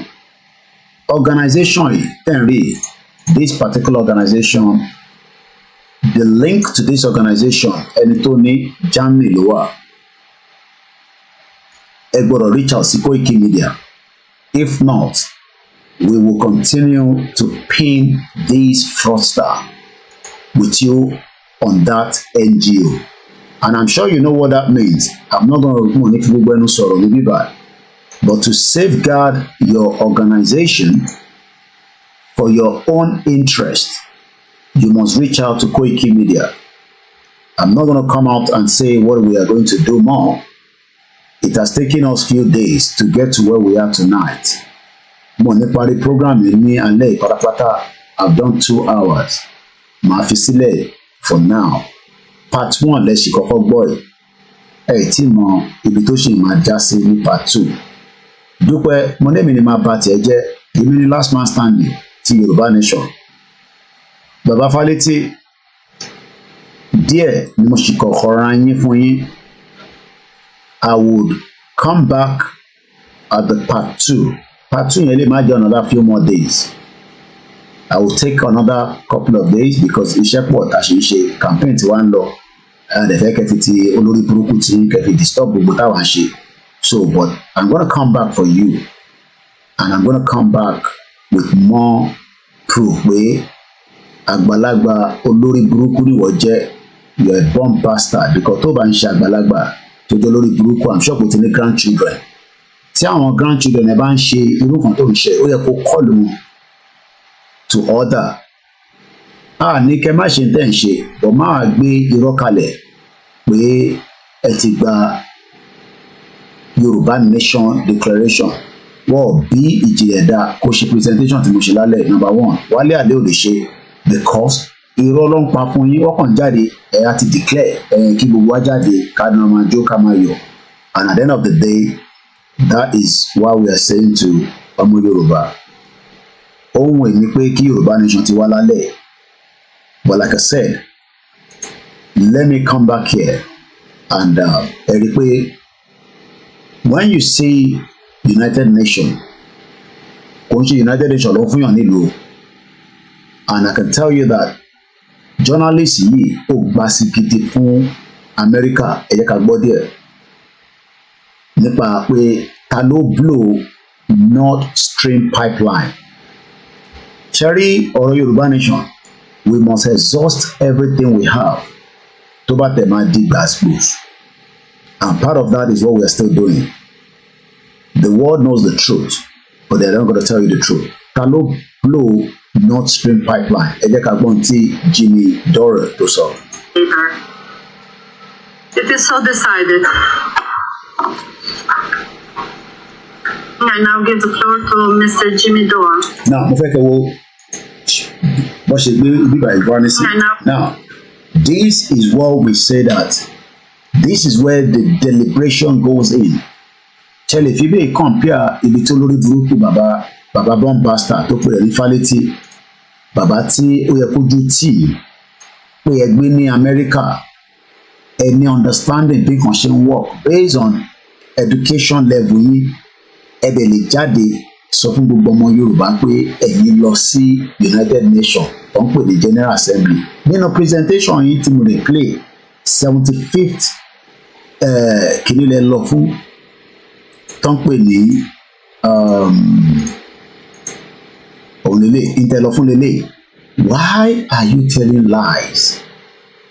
Kí lẹ̀ ń fi irọ́ ẹ fi ń hàdì mọ́ irọ́? Like I said, ó ṣùgbọ́s gbàsgbòs yẹn ó máa ń wá ní different level and different platform. Gbàsgbòs kan tó ṣe kí ni wọ́n pè ní gbàsgbòs yẹn? I will still live but kí ló dé lè tún show mi ní ṣáṣù on air ṣá. Let me see. I'm not sure whether we're still on air anymore. All right. Okay, we're still on air. Oh, but it disconnects. All right, so we'll probably leave it like that. I'm not gonna go on again. So I don't know what actually happened there. I'm gonna leave the presentation for another night. Something has already collapsed again. So let's leave it tonight. Let me just move this out first. At least we've done the first 2 hours, so we'll do the rest another time again. Call on Fumilaye. Now I present it to Kofu Omo Yoruba. Let me come out because I don't know what has happened behind the scene, but definitely I am no longer live on the YouTube. I don't know whether I'm still live on the Facebook or not, but whatever it is, I'm going to end the program now. I'll be back again some other time. Orayola Masumo, Olukomini Olayemi Koiki, tí gbogbo yín mọ̀ sí Koiki Media. bringing the world closer to your doorstep. Moki ọmọdé, moki àgbàlagbà, moki gbogbo ẹ̀yin tí ẹ láǹfààní àti gbọ́ wa ní alẹ́. Ẹ má kó sú wa, ẹ má kó rẹ̀ wá. We are on the right track and nobody can stop the movement. It's as simple as that. And on that note, a very good morning and good night. Yoruba nation, no going back. Yoruba nation, the struggle must continue until we win. And we will definitely win. It doesn't matter how long it's going to take. It is fight to finish. No retreat, no surrender. No retreat, no surrender. We will fight to the last man standing. A very good morning. 1:41 a.m. Udaro. Bye.